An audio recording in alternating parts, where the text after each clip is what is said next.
கர்த்தருக்கு மகிமை உண்டாவதாக. இன்றைக்கு ஒரு வேத வசனம் காலையில பெண்களுக்காக ஒரு 5 காரியங்களை எஸ்தரின் புஸ்தகத்திலிருந்து நான் உங்களோடு பேசினேன். விட்டு கொடுத்தால், விழுந்து கிடந்தால், விருந்து பண்ணினால், விண்ணப்பம் பண்ணினால், விடுதலையை வாங்கி கொடுத்தால், காலையில நம்ம தியானித்தோம். இந்த இரவு ஒரு பாரம் என் இருதயத்தில் போட்ட ஒரு வேத பகுதி. யாத்ராகமத்தின் புஸ்தகம் 34ஆம் அதிகாரம் அதனுடைய 10ஆம் வசனத்தை வாசித்தால், மோசையோட ஆண்டவர் ஒரு உடன்படிக்கை பண்ணுகிறேன், எந்த ஜாதி ஜனத்திலும் செய்யப்படாத அதிசயங்களை நான் உனக்கு செய்வேன், உன்னோடு இருக்கிற எல்லா ஜனங்களும் நான் செய்கிற காரியங்களை காண்பார்கள். 10ஆம் வசனத்தின் பின்பகுதி சொல்லுகிறது, நான் உன்னோட கூட இருந்து செய்கிற காரியங்கள் பயங்கரமாய் இருக்கும் என்பதாக.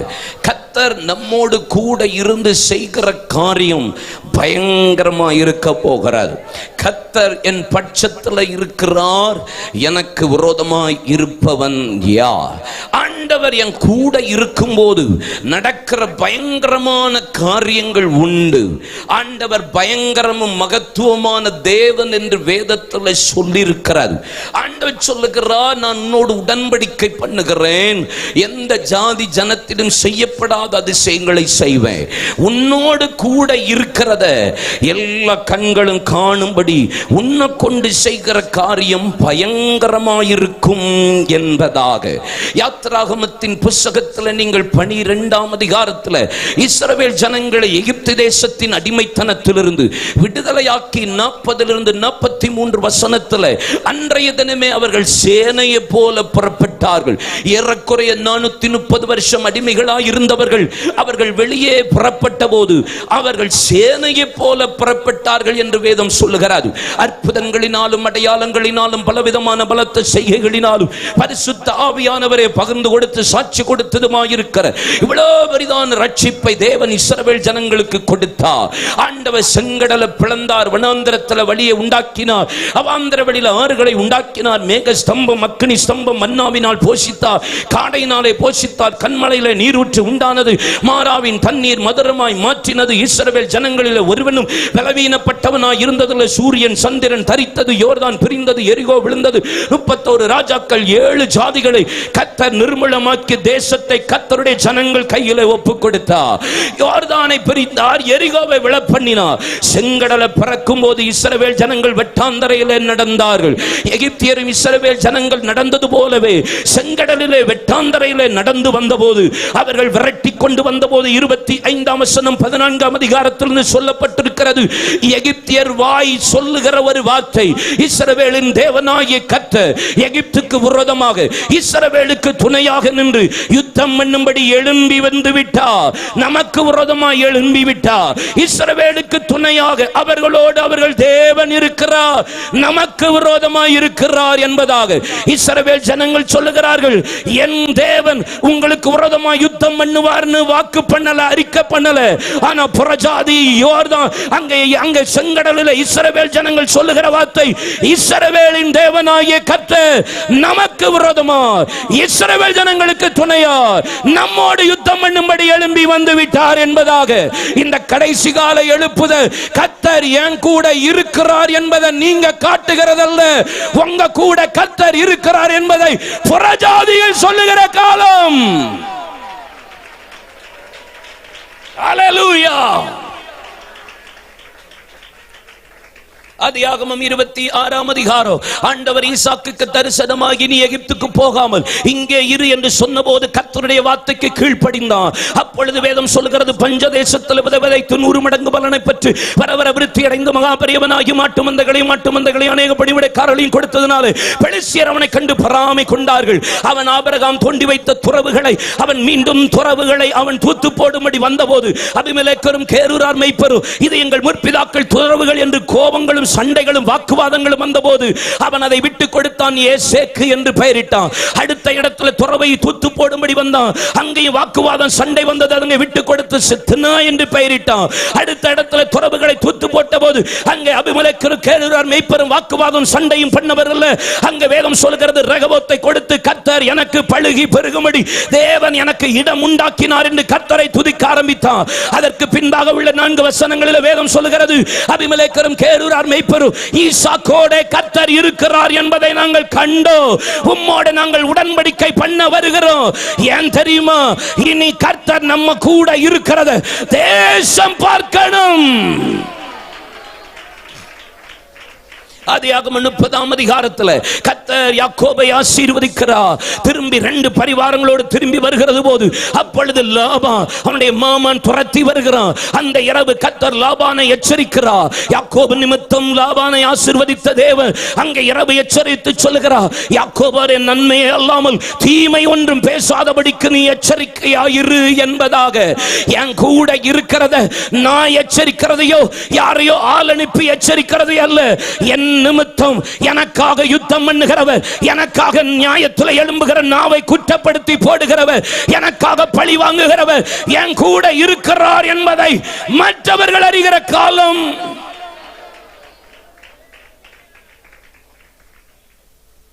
ஆதியாகமம் 40:39 யோசேப்போட கர்த்தர் இருக்கிறார். காரிய சித்தி உள்ளவனா இருக்கிறான். யோசேப்போட கர்த்தர் இருக்கிறார். விசேஷித்த ஆவியுடையவனா இருக்கிறார். யோசேப்போட கர்த்தர் இருக்கிறார். போத்திபார் விட்டு ஆசீர்வதிக்கிறார். யோசேப்போட கர்த்தர் இருக்கிறார். சிறைச்சாலை தலைவன் கண்களில் தயவு. யோசேப்போட கர்த்தர் இருக்கிறார். சிறைச்சாலை தலைவனை அவன் குடும்பங்களை ஆசீர்வதிக்கிறார். யோசேப்போட கர்த்தர் இருக்கிறார். பார்வோன் குடும்பத்தை ஆசீர்வதிக்கிறார். யோசேப்போட கர்த்தர் இருக்கிறார். முழு உலகத்துக்கும் எகிப்தை கர்த்தர் அவனுக்கு ஆசீர்வாதமா மாற்றி கொடுத்தார். உங்களோட கர்த்தர் இருக்கிறார் என்று நீங்க சொல்லக்கூடாது. சுத்தி இருக்கிறவன் சொல்லணும், அவனால நான் ஆசீர்வதிக்கப்பட்டேன், அவனால நான் பெருகினேன், அவனால நன்மை பெற்றேன், அவங்களால நான் விடுதலை பெற்றேன். என கர்த்தர் அவர்கள் கூட இருக்கிறார் என்பதை நாங்கள் கண்டோம். என் கூட கர்த்தர் உண்டு. ஹல்லேலூயா. ஏசாயா 41ஆம் அதிகாரம் 10ஆம் வசனத்திலிருந்து கர்த்தர் உன்னோடு துணையாய், பயப்பட கலங்க வேண்டாம், உன் கூட இருப்பார், திகையாதே, கலங்காதே, நான் உன்னோடு கூட இருந்து செய்யற காரியம் பயங்கரமா இருக்கும். உன்னை போரடிக்கிறதற்கு புதிதும் கூர்மையுமான பற்களுள்ள எந்திரமா ஆக்குவேன்.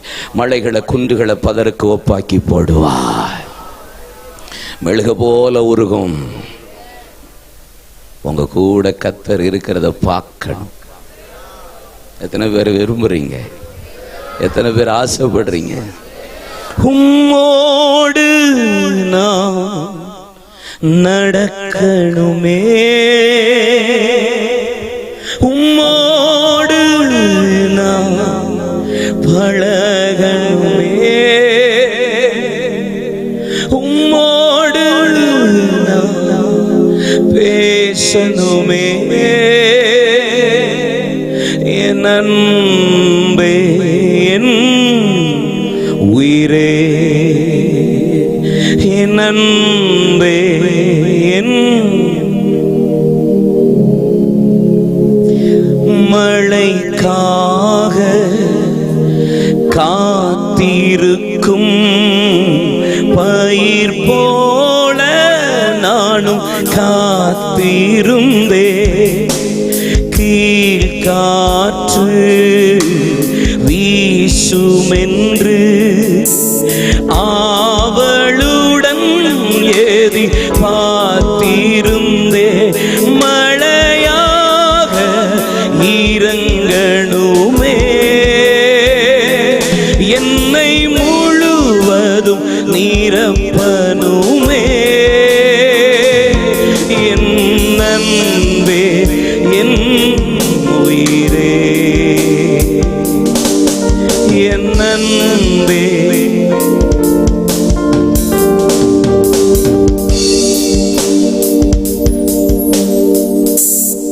நீங்க என்ன பாட்டு கச்சேரியா வழக்க வந்தீங்க? என்ன பாக்கல, நான் ஏதோ உருகி பாடுற மாதிரி நல்லா இருக்கு இந்த பிரதர் பாடுறாருன்னு. பாட்டு பாடினா நீங்களும் சேர்ந்து பாடணும், ஆராதிக்கணும். பாட்டே தெரியலனாலும் கண்ணை மூடிட்டு அந்த வார்த்தையை திருப்பி அறிக்கை பண்ண பழகணும். உங்களுக்கு சின்ன பிள்ளை மாதிரி சொல்லி கொடுத்துட்டே இருக்கணுமா? ஜெபம் பண்ணுங்க, பாடு. ஒரு பாட்டு பாடினா நீங்க இணைஞ்சுக்கணும். ஆமென் சொல்லுங்க. தாயன்பே தகப்பனன்பே தனிமையிலே எந்தன் துணை என்பே ஸ்நேகிதனே சிறந்தவரே மார்போடு என்னை அணைத்தவரே மணவாட்டி என்றவரே மணவாளன் இயேசுவே மணவாட்டி என்றவரே மணவாளன் இயேசுவே என் அன்பே என் உயிரே என் அன்பே என்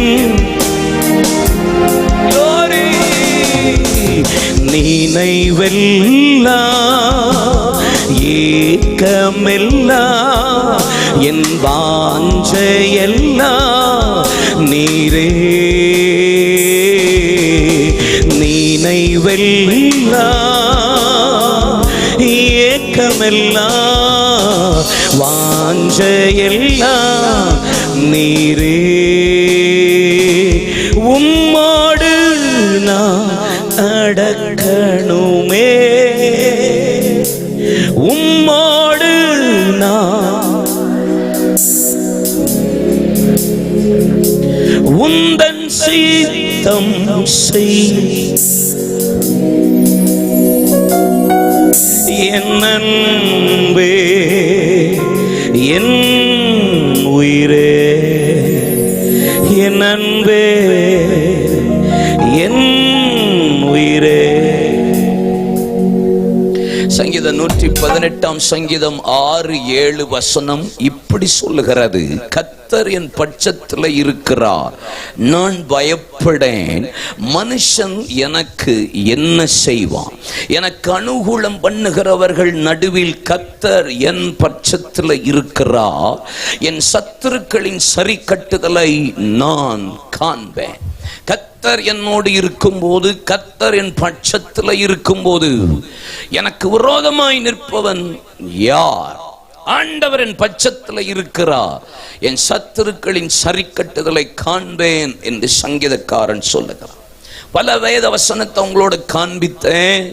ஆண்டவர் என் கூட இருக்கும்போது நான் சொல்றேன், என் கூட கர்த்தர் இருக்கிறார் என்பதை விட சுற்றி இருக்கிற எல்லா கண்களும் சொல்லுகிறது, இவர்கள் கூட கர்த்தர் இருக்கிறார் என்று சொல்ல வேண்டும் என்பதாக. ஆமென். இந்த கடைசி கால எழுப்புதலில் அது தேவையா? இல்லை என்றால் நான் யார் பட்சத்தில் இருக்கிறேன் என்பது தேவையா? இந்த கடைசி காலத்துல நான் ஆண்டவர் கூட இருக்கிறேன், ஆண்டவர் பட்சத்தில் நிற்கிறேன், அவர் இருதய துடிப்பை அறிந்து செயல்படுகிறேன், அவர் பாரத்தை நான் சுமக்கிறேன் என்பவர்கள் தேவையா? ஆண்டவர் எனக்கு தேவை, இன்னும் எனக்கு தேவை.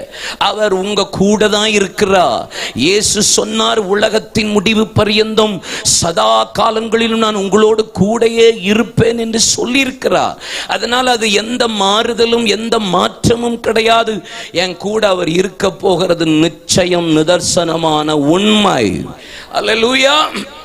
ஆனா இந்த எழுப்புதலின் நாட்களில் என்ன தேவை? நீங்களும் நானும் யார் பட்சத்தில் நிற்கிறோம் என்பதை காட்டுகிற காலகட்டத்தில் வந்திருக்கிறோம். அல்லேலூயா. இந்த காலகட்டத்தில் சபைக்கு வருகிறவர்கள் உண்டு, பெந்தைக்கோஸ்தே அனுபவம் பெற்றவர்கள் உண்டு, ஆவியில நிரம்புகிறவர்கள் உண்டு, அந்நிய பாஷை பேசுகிறவர்கள் உண்டு, ஏன் தீர்க்க தரிசனமே உரைக்கிறவர்கள் உண்டு, வெள்ளை ட்ரெஸ் போட்டுட்டு வாழுகிறவர்களும் உண்டு. அவர்கள் எல்லாரும் கர்த்தருடைய பிள்ளைகளோ? அவர்கள் எல்லாரும் கர்த்தர், அவர்கள் எல்லாரோடும் கர்த்தர் இருக்கிறாரோ என்பதை நாம் எதை வைத்து நாம் அடையாளம் கண்டு கொள்ள முடியும்? எதை வைத்து கர்த்தர் கர்த்தர் என் கூட இருக்கிறார் என்பதை அடையாளப்படுத்த முடியும். இந்த உலகம் பார்க்க வேண்டுமே. ஒரு காலத்துல நம்ம கையில வேத புத்தகத்தை எடுத்துக்கொண்டு போகும்போது கர்த்தருடைய ஜனங்களுக்கு ஒரு பெயர் உண்டு, இவர்கள் வேதக்காரர்கள் என்பதாக. வேதக்காரர்கள், கிறிஸ்தவர்கள், கர்த்தருடைய பிள்ளைகள். அவர்கள் பொய் பேச மாட்டார்கள், அவர்கள் தவறு பண்ண மாட்டார்கள், அவர்கள் ஏமாற்ற மாட்டார்கள், அவர்கள் லஞ்சம் வாங்க மாட்டார்கள், அவர்கள் வரதட்சணை வாங்க மாட்டார்கள், யாருக்கு விரோதமாக காரியங்களை செய்ய மாட்டார்கள், தவறாய் சம்பாதிக்க மாட்டார்கள் என்று சொல்லுகிற காலங்கள் எல்லாம் இன்னைக்கு போய், இன்னைக்கு எந்த பேப்பரை எடுத்தாலும் எந்த நியூஸை கேட்டாலும் அதுல ஒரு கிறிஸ்தவன் பெயர், ஒரு கொலையா ஒரு கிறிஸ்தவன் பெயர், ஒரு கள்ள உறவா அதுல ஒரு கிறிஸ்தவனுடைய பெயர், ஒரு தவறான காரியமா அதுல ஒரு ஊழியக்காரனுடைய பெயர், அதுல ஜெபிக்கிறவனுடைய பெயர். இன்னைக்கு எங்க பார்த்தாலும் இருந்து கொண்டிருக்கிற சூழ்நிலை இருக்கிற காலகட்டத்தில் ஆண்டவர் மத்தேயு 13ஆம் அதிகாரத்தில் பரலோக ராஜ்யத்துக்கு அடுத்த காரியங்களை விதையை குறித்து பேசும்போது சொல்லிக்கொண்டே வருகிறார். அதுக்கப்புறம் பரலோக ராஜ்யத்தை ஒவ்வொரு காரியத்துக்காக ஒப்பிட்டு சொல்லிவிட்டு கடைசியாக ஒன்று சொல்லுகிறார். அவள் கடலிலே வலையை போட்டு மீனை இழுத்து கரையிலே உட்கார பண்ணி நல்லவைகளை கூடைகளிலும் நல்லவைகள் இல்லாதவைகளை அவர் எரிந்தும் போடுகிற காலம், பிரிக்கிற காலத்தில் தேவன் வந்திருக்கிறார் என்பதாக. இந்த கடைசி காலத்தில் எப்படி தெரியுமா? ஒரு பெரிய அறுவடை நடந்தாலும் கர்த்தர் செப்பரேட் பிரிக்கிற காலத்தில் தேவன் நம்ம கூட, தேவன் இருந்து செய்கிற காரியத்தை நம்ம கூட இருந்து கர்த்தர் செய்கிற காரியம் ஒரு பெரிய பிரிவினை உங்களுக்குள்ள சமாதானத்தில் பிரிவினையை உண்டாக்க வந்தேன் என்று சொன்னவர் பிரிக்கிற காலம். அல்லேலூயா. அப்போஸ்தலர் 2ஆம் அதிகாரத்தில் பேதுரு எழும்பி பெந்தேகோஸ்தே நாளில் யோவேல் 2:28-29 நிறைவேறின போது ஒரு பிரசங்கம் பண்ணுகிறான். 3000 பேர் ரட்சிக்கப்படுகிறார்கள். அப்பொழுது ஆண்டவன்மாரே அவர்கள் மனம் திரும்பி தேவ சமூகத்தில் தேவ மனுஷனிடத்தில் கேட்டபோது அங்கே பேதுரு சொன்ன வார்த்தை என்ன? என்னுடைய கர்த்தருடைய பிள்ளைகளே, நீங்கள் மனம் திரும்பி கர்த்தருடைய நாமத்திற்கென்று நீங்கள் ஞானஸ்நானம் எடுங்கள். இந்த உலகத்துக்கு ஒத்த வேஷம் தெரியாமல், இந்த பிரபஞ்சத்தோடு ஒத்த வேஷம் வாழ்க்கை வாழாமல் நீங்கள் இதை எல்லாவற்றையும் மாறுபாடுள்ள சந்ததியை விட்டு பிரிந்து உங்களை நீங்கள் காத்துக் கொள்ளுவதே. என் கூட இருக்கிறார் என்பதை எதை வச்சு நான் சொல்லுவேன்? நான் கர்த்தரின் பட்சத்தில் நிற்கிறேன் என்பதை எப்படி காட்டுவேன்? என் வாழ்க்கை பிரிக்கப்பட்ட வாழ்க்கையா இருக்கணும். அல்லேலூயா. ஆமென். ஒரு கூட்டத்தை வலது பக்கமும் ஒரு கூட்டத்தை இடது பக்கமும் நிறுத்துகிற காலம் இந்த கடைசி காலம். ஆமென். ஹல்லேலூயா. அப்போ என் ஆண்டவர் என் கூட இருக்கிறார். இல்ல, நான் யார் பட்சத்தில் இருக்கிறேன்? அதுதான் இன்னைக்கு தேவை. இந்த எழுப்புதலுக்கு தேவை அதுதான். நான் ஒரு 4 காரியங்களை, ஒரு 5 காரியங்களை வேகமா நான் உங்களிடத்துல வசனத்தை சொல்லி ஒரு 5 நிமிஷம் தான் பேசுவேன். அதிக நேரம் இன்னைக்கு செபிக்க போறேன். இந்த 2வது நாள் என் கூட கர்த்தர் இருக்கிறார், என்னை சாப்பாட வைக்கிறாரு, கட்டி அணைக்கிறாரு, முத்தம் கொடுக்கிறாரு, எவ்ரிதிங் ஓகே. என்னை தாளாட்டுறாரு, சீராட்டுறாரு, பாதுகாக்கிறாரு. அவர் செய்வாருங்க. எங்க அப்பா எனக்கு அவர் எல்லாம் செய்வார். அவர் செய்வார். என் கூட நடப்பார், என்னை தூக்குவார், சுமப்பார், தப்புவிப்பார், ஏந்துவார், எல்லாம் இருப்பார். அக்கினி சூளையில போட்டா 4வது ஒருவர் இருப்பார். ராஜாவுக்கு தெரியும் தேவகுமாரன் சாயலுக்கு ஒப்பாக ஒருவர் இருக்கிறார் என்பதை பார்ப்பான். எங்க கூட இருக்கிறத எல்லாம் பார்க்கணும். அப்ப நான் அவ பட்சத்தில் நிக்கணுமா இல்லையா? அல்லேலூயா சொல்லுங்க. என்னோடு திருப்பிக் கொள்ளுங்கள். யாத்திராகமத்தின் புத்தகம் 32ஆம் அதிகாரம் 26 29 வசனங்களை உங்கள் கண்களுக்கு முன்பாக வைத்துக் கொள்ளுங்கள். Exodus chapter 26 verse 26 onwards, 32, 26 to 29. இஸ்ரவேல் ஜனங்கள் எகிப்தை விட்டு வெளியே வந்து வனாந்தரத்தில் வந்தபோது மோசே இரவும் பகலும் தேவ சமூகத்தில் புசியாமல் குடியாமல் கர்த்தருடைய பாதத்தில் அமர்ந்திருந்த போது அங்கே மோசே வர தாமதம் பண்ணினான். அவன் பண்ணல, கர்த்தர் தாமதிக்கிறார், இடைப்படுகிறார், சில காரியங்களை சொல்லுகிறார். வழி நடத்த வேண்டிய காரியங்கள், ஜனங்கள் நடத்தப்பட வேண்டிய காரியங்களை மோசையோடு பேசிக் கொண்டிருக்கிறது வர தாமதித்த போது சில தாமதங்கள் சில நேரத்தில் நம்ம வாழ்க்கையில நடக்கிற தாமதங்கள், சில நேரம் ஏன் எனக்கு இன்னும் நன்மை வரல, அங்கே தாமதித்த போது இஸ்ரவேல் ஜனங்களும் அவரோடு வந்த எகிப்தில் இருந்த மற்ற ஜனங்களும் சேர்ந்து வந்தபோது மோசேக்கு என்ன சம்பவித்ததோ என்பதை எங்களுக்கு அறியும். ஆதலா எங்களுக்கு முன்பாக நடக்கிற ஒரு தெய்வம், எங்களை வழிநடத்துகிற ஒரு தெய்வம் வேண்டும் என்று அவர்கள் மோசே இல்லாததினாலே ஆரோனிடத்தில் முறையிட்டார்கள். ஆரோனோ அவர்களிடத்தில் பொன்னும் வெள்ளியும் கேட்டு கலட்டி கொண்டு அதை ஒரு சிற்ப கருவியினால் கருபிடித்து தட்டானினார். ஒரு கன்றுக்குட்டியை வார்ப்பித்து அதை நிறுத்தி, இவைகளே உங்களை எகிப்து தேசத்திலிருந்து புறப்பட பண்ணின அற்புதங்களையும் அடையாளங்களையும் செய்யத்தக்க ஒரு தெய்வம் என்று சொல்லி அவர்கள் கேட்டது வழிநடத்துகிற தெய்வம் மாத்திரமே. ஆனா ஆரோன் பிரதான ஆசாரியனாய் இருந்து கொண்டு அங்கே கன்றுக்குட்டியை வார்ப்பித்தது மாத்திரமல்ல, அடுத்த நாள் உங்களுக்கு பண்டிகை என்று எக்ஸ்ட்ராடினரியா ஒரு காரியத்தை சொல்லி, நாளைக்கு உங்களுக்கு பண்டிகை. தெய்வம் மட்டுமா கேட்டீங்க, நீங்க சந்தோஷமா பண்டிகையும் கொண்டாடுங்க சேர்த்துன்னு சொல்லி பிரதான ஆசாரியனும் அவர்களை பண்டிகை கொண்டாடும்படி செய்த போது அவர்கள் புசித்து குடித்து விளையாடி உட்கார்ந்து பிரச்சாரம் பண்ணவும் வேசித்தனம் பண்ணவும் ஆடவும் பாடவும் செய்து கொண்டிருந்தார்கள். மோசே கற்பலகை எடுத்து அங்கே தேவனுடைய சமூகத்திலிருந்து இறங்கி வந்தபோது கர்த்தருடைய கைவுறுப்பு எழுதி கட்டளையை எடுத்துக்கொண்டு கீழே வருகிறார். அப்பொழுது ஒரு சத்தம் கேட்கிறது. அங்கே ஒரு சத்தத்தை கேட்டபோது இது அபஜயதுனி சத்தமோ அல்ல, அது ஜெயதுனி சத்தமும் அல்ல, இது ஆடல் பாடல் சத்தம். உன் ஜனங்கள் தங்களை கெடுத்துக் கொண்டார்கள், போ மோசே என்று சொன்னபோது மோசே கீழே வந்து பார்த்தபோது ஜனங்கள் தங்களை கெடுத்துக் கொண்டார்கள். ஏன் இவர்கள் தெய்வத்தை கேட்டார்கள்? ஏன் இவர்களுக்குள்ள ஆடல் பாடல் வந்தது? ஏன் இவர்களுக்குள்ள தவறான காரியம் உள்ள நுழைந்தது? ஏன் இவர்கள் கர்த்தரின் பட்சத்தில் நிற்காமல் இன்றைக்கு உலகத்தின் பக்கத்தில், மாம்சத்தின் பக்கத்தில், தேவையில்லாத பாவத்தின் பக்கத்தில் போய் இஸ்ரவேல் ஜனங்கள் இவ்வளவு அற்புதங்களை பார்த்து அடையாளங்களை கண்டு விடுதலைகளை பெற்றும் ஆசீர்வாதத்தை ருசி பார்த்தும் ஏன் சில தாமதம் இந்த இரவும் சில காரியம் தாமதிக்க உங்களுக்குள்ள ஏன் பாடணும், ஏன் ஆராதிக்கணும், ஏன் ஜெபிக்கணும், ஏன் ஊழியம் செய்யணும், ஏன் கர்த்தருக்காக நிற்கணும் என்கிற பல கேள்விகள் வரலாம். ஒருவேளை இஸ்ரவேல் ஜனங்களை போல தாமதத்தினாலே ஆண்டவருக்கு தூரமாய் ஆண்டவரின் பட்சத்தில் நிற்காமல் ஒருவேளை இருப்பீர்களானா இந்த இரவு பரிசுத்த ஆவியானவர் உங்களோடு நேரடியாய் பேசுகிற சில வார்த்தை, சிலரோடு சில தேவ மனிதனோடு சில வார்த்தையை கர்த்தர் இந்த இரவு பேசிக் கொண்டிருக்கிறார். அல்லேலூயா. Why delay? ஏன் என் தரிசனம் தாமதிக்கு? ஏன் என் ஊழியம் தாமதம்? ஏன் என் ஆசீர்வாதம் தாமதம்? ஏன் என் விடுதலை தாமதம்? ஏன் என் நன்மை தாமதம்? ஏன் என்னுடைய காரியங்கள் தாமதம்?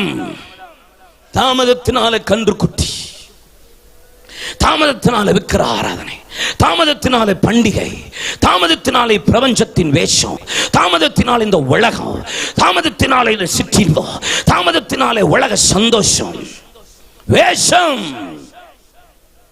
ஹல்லேலூயா, ஹல்லேலூயா. மோசே கற்பலையை உடைச்சிட்டு சொன்ன வார்த்தை தான் 26ஆம் வசனம். கர்த்தரின் பட்சத்தில் இருக்கிறவர்கள் யார்? அவர்கள் என்னிடத்தில் வரக்கடவார்கள். அப்பொழுது லேவியர்கள் மோசேயின் பட்சத்தில் வந்தார்கள். அடுத்த வேத வசனம் சொல்லுகிறது, அவன் தன் பட்டயத்தை எடுத்து அவன் தன் சகோதரனையும் சிநேகிதனையும் அவன் தன் குடும்பத்தாரையும் அயலானையும் கொன்று போட கடவன் என்று இஸ்ரவேலாகிய தேவனாகிய கர்த்தர் சொல்லுகிறார். 29ஆம் வசனத்தில் ஆண்டவர் சொல்லுகிற வார்த்தையை பாருங்கள். கர்த்தர் இன்றைக்கு உங்களுக்கு ஆசீர்வாதம் அளிக்கும்படி, இன்றைக்கு நீங்கள் அவனவன் தன் சகோதரனுக்கும் விரோதமாக இருந்தபடியா கர்த்தர் உங்களை பிரதிஷ்டை பண்ணுங்கள் என்று மோசே சொல்லி இருந்தான். கர்த்தரின் பட்சத்தில் நிற்கிறவர்கள் யார்? இந்த கடைசி காலத்தில் யார் தேவை தெரியுமா? Do not compromise. அவன் என் சகோதரனா இருந்தாலும், அவன் என் பிள்ளையா இருந்தாலும், அவன் என் குடும்பமாவே இருந்தாலும், என் அயலானவே இருந்தாலும், எனக்கு தெரிந்தவனா இருந்தாலும், தேவனுக்கு பிரியமில்லாத காரியத்தை செய்கிற எவன் பட்சத்திலும் நிற்காதவனே கர்த்தரின் பட்சத்தில் நிற்கிறவன். ஹல்லேலூயா. கர்த்தரின் பட்சத்திலேயா காம்ப்ரமைஸ் இல்ல, காம்ப்ரமைஸே கிடையாது. உலகத்தோட ஒத்த வேஷம் போட முடியாது. ஊரோட சேர்ந்து வாழ முடியாது. எங்க அப்பா சொல்றாங்கன்னு இருக்க முடியாது. எங்க அம்மா சொல்றாங்கன்னு இதோட ஒத்து போக முடியாது. இந்த கடைசி காலம் கர்த்தருடைய பிள்ளைகளுக்கும் உலகத்துக்கும் வித்தியாசம் காண்பிக்கிற காலம். இருளுக்கும் ஒளிக்கும் சம்பந்தம் ஏது? ஓ, அந்நிய நுகத்தில் அவிசுவாசியோடு பிணைக்கப்படாதிருப்பாயாக. தேவாலயத்துக்கும் விக்கிரகங்களுக்கும் சம்பந்தம் ஏது? உங்க வாழ்க்கையில வித்தியாசத்தை காட்டணும். ஊரோட ஓடிடக்கூடாது.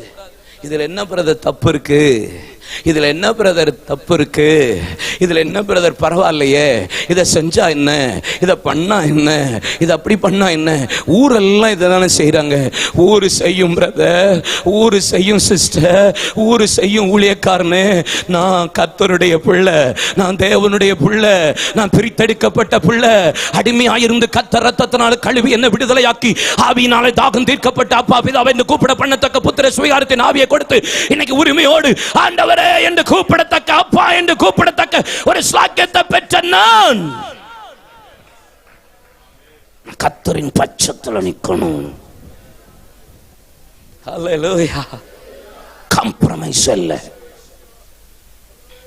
எனக்கு ஆபிரகாம ஆச்சரியமா இருக்கும். ஆபிரகாம நினைச்சா எனக்கு ரொம்ப ஆச்சரியமா இருக்கும். என்னன்னா, ஆதியாகமத்தின் புஸ்தகம், லேவியராகமத்தின் புஸ்தகம் 27ஆம் அதிகாரம் 3-8 வசனங்களை நீங்க வாசித்து பார்த்தீங்கன்னா, அங்க வேத வசனம் சொல்லுகிறது, 5 மாதத்திலிருந்து 1 வயது வரைக்கும், 1 வயதிலிருந்து 20 வயது வரைக்கும், 20 வயதிலிருந்து 60 வயது வரைக்கும், 60லிருந்து 60 பிளஸ் என்று சொல்லப்பட்டிருக்கிறது. 5 மாதத்திலிருந்து 1 வயது வரைக்கும் ஆண் பிள்ளைக்கு 5 சேக்கல், பெண் பிள்ளைக்கு 3 சேக்கல் என்று போடப்பட்டிருக்கிறது. 5 அங்க 1 வயதிலிருந்து 20 வயது வரைக்கும் ஆண் பிள்ளைக்கு 20 சேக்கல், பெண் பிள்ளைக்கு 10 சேக்கல் என்று போடப்பட்டிருக்கிறது. 20லிருந்து 60 வயது ஆண் பிள்ளைக்கு 50 சேக்கல், பெண் பிள்ளைக்கு 30 சேக்கல் என்று போடப்பட்டிருக்கிறது. 60 பிளஸ், 60க்கு மேல வயதுக்கு அங்க ஆண் பிள்ளைக்கு 15 சேக்கல், பெண் பிள்ளைக்கு 10 சேக்கல் என்று போடப்பட்டிருக்கிறது. வயசு கூட கூட கூட நான் செலுத்த வேண்டியது கூடிக்கிட்டே இருக்கணும். நான் அர்ப்பணிக்க வேண்டியது கூடிக்கிட்டே இருக்கணும். நான் ஒப்பு கொடுக்கிறது கூடிக்கிட்டே இருக்கணும். ஒரு காலத்துல சின்ன பிள்ளையா இருந்த போது என் வயதுக்கு ஏற்ற சேக்களை நான் கொடுத்துக்கிட்டு இருந்தேன். இப்ப ஆவிக்குரிய வயசு கூடுது, என்னுடைய வாலிப வயது கூடுது, என்னுடைய ஜெப வயது கூடுது, என்னுடைய ஊழிய வயது கூடுது, என்னுடைய தரிசன வயது கூடுது, என்னுடைய அழைப்பின் வயது கூடுது, என்னுடைய தெரிந்து கொள்ளுதலின் வயது கூடுது. நான் கூட கூட கூட செலுத்த வேண்டிய சேக்களும் கூடணும் பாஸ்டர். செலுத்த வேண்டியதும் கூடணும். ஹல்லேலூயா. கூடணும். செலுத்தத்தக்க முடியாதவன் பிரதான ஆசாரியனுக்கு முன்பாக நிற்க கடவன் என்று போடப்பட்டிருக்கிறது. இயேசுவை பாருங்க, 8 வயதில் அவர் தேவ சமூகத்தில் பிரதிஷ்டை பண்ணும்படி அழைத்து கொண்டு போகப்பட்டபோது 2 காட்டுப்புறா, ஒரு புறா குஞ்சுகளை பலியாக செலுத்தினார்கள். யோவான் 12ஆம் அதிகாரம் 27ஆம் வசனத்திலிருந்து சொல்லப்பட்டிருக்கிறது. 8 வயசு 8 மாதத்தில் 8 நாளில் இயேசுவை பலி செலுத்த இயேசுவுக்கு பிரதிஷ்டை பண்ண கொண்டு போனது 2 காட்டுப்புறா, ஒரு புறா குஞ்சு என்பதாக. ஆனா 33 வயதில் இயேசு சொல்லுகிறார், என்னத்தை செலுத்துவே, என்னையே ஜீவ பலியாக ஒப்பு கொடுப்பேன்.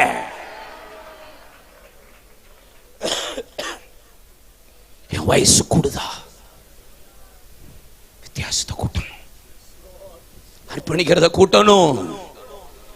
ஆமென். சப்பரே. ரோமர் 12:1-2 வசனம், பிரபஞ்சத்துக்கு ஒத்த வேஷம் தெரியாமல் நன்மை பரிபூர்ண சித்தம் என்னென்று பகுத்தறியத்தக்க உங்கள் மனம் புதிதாகிறதுனால நீங்கள் மறுரூபமாகுங்கள், உங்களை ஜீவ ஒலியாக ஒப்புக் கொடுக்க வேண்டும் என்று தேவனுடைய இரக்கங்களை முன்னிட்டு வேண்டிக் கொள்கிறேன். இதுவே நீங்கள் செய்யத்தக்க புத்தி இல்ல.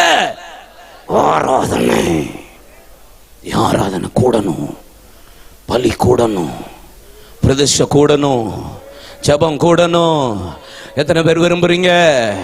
எத்தனை பேர் ஆசைப்படுறீங்க? ஏன் ஆபிரகாமை குறித்து புதிய ஏற்பாட்டில் இவ்வளவு பிரசங்கம், ஆபிரகாமை பத்தி இவ்வளவு வார்த்தை? ஏன் ஆபிரகாம்னு மத்தேயு 1:1 ஆபிரகாமின் குமாரனாகிய தாவீதின் குமாரனாகிய இயேசு கிறிஸ்துன்னு ஏன் ஆரம்பிக்கிறா? எங்க பார்த்தாலும் ஆபிரகாம் ஆபிரகாம், இவனும் ஆபிரகாமின் குமாரனே, இவனும் ஆபிரகாமின் குமாரத்தியே என்று 2 பேரை ஏன் ஆண்டவர் இப்படி அடையாளப்படுத்தணும்?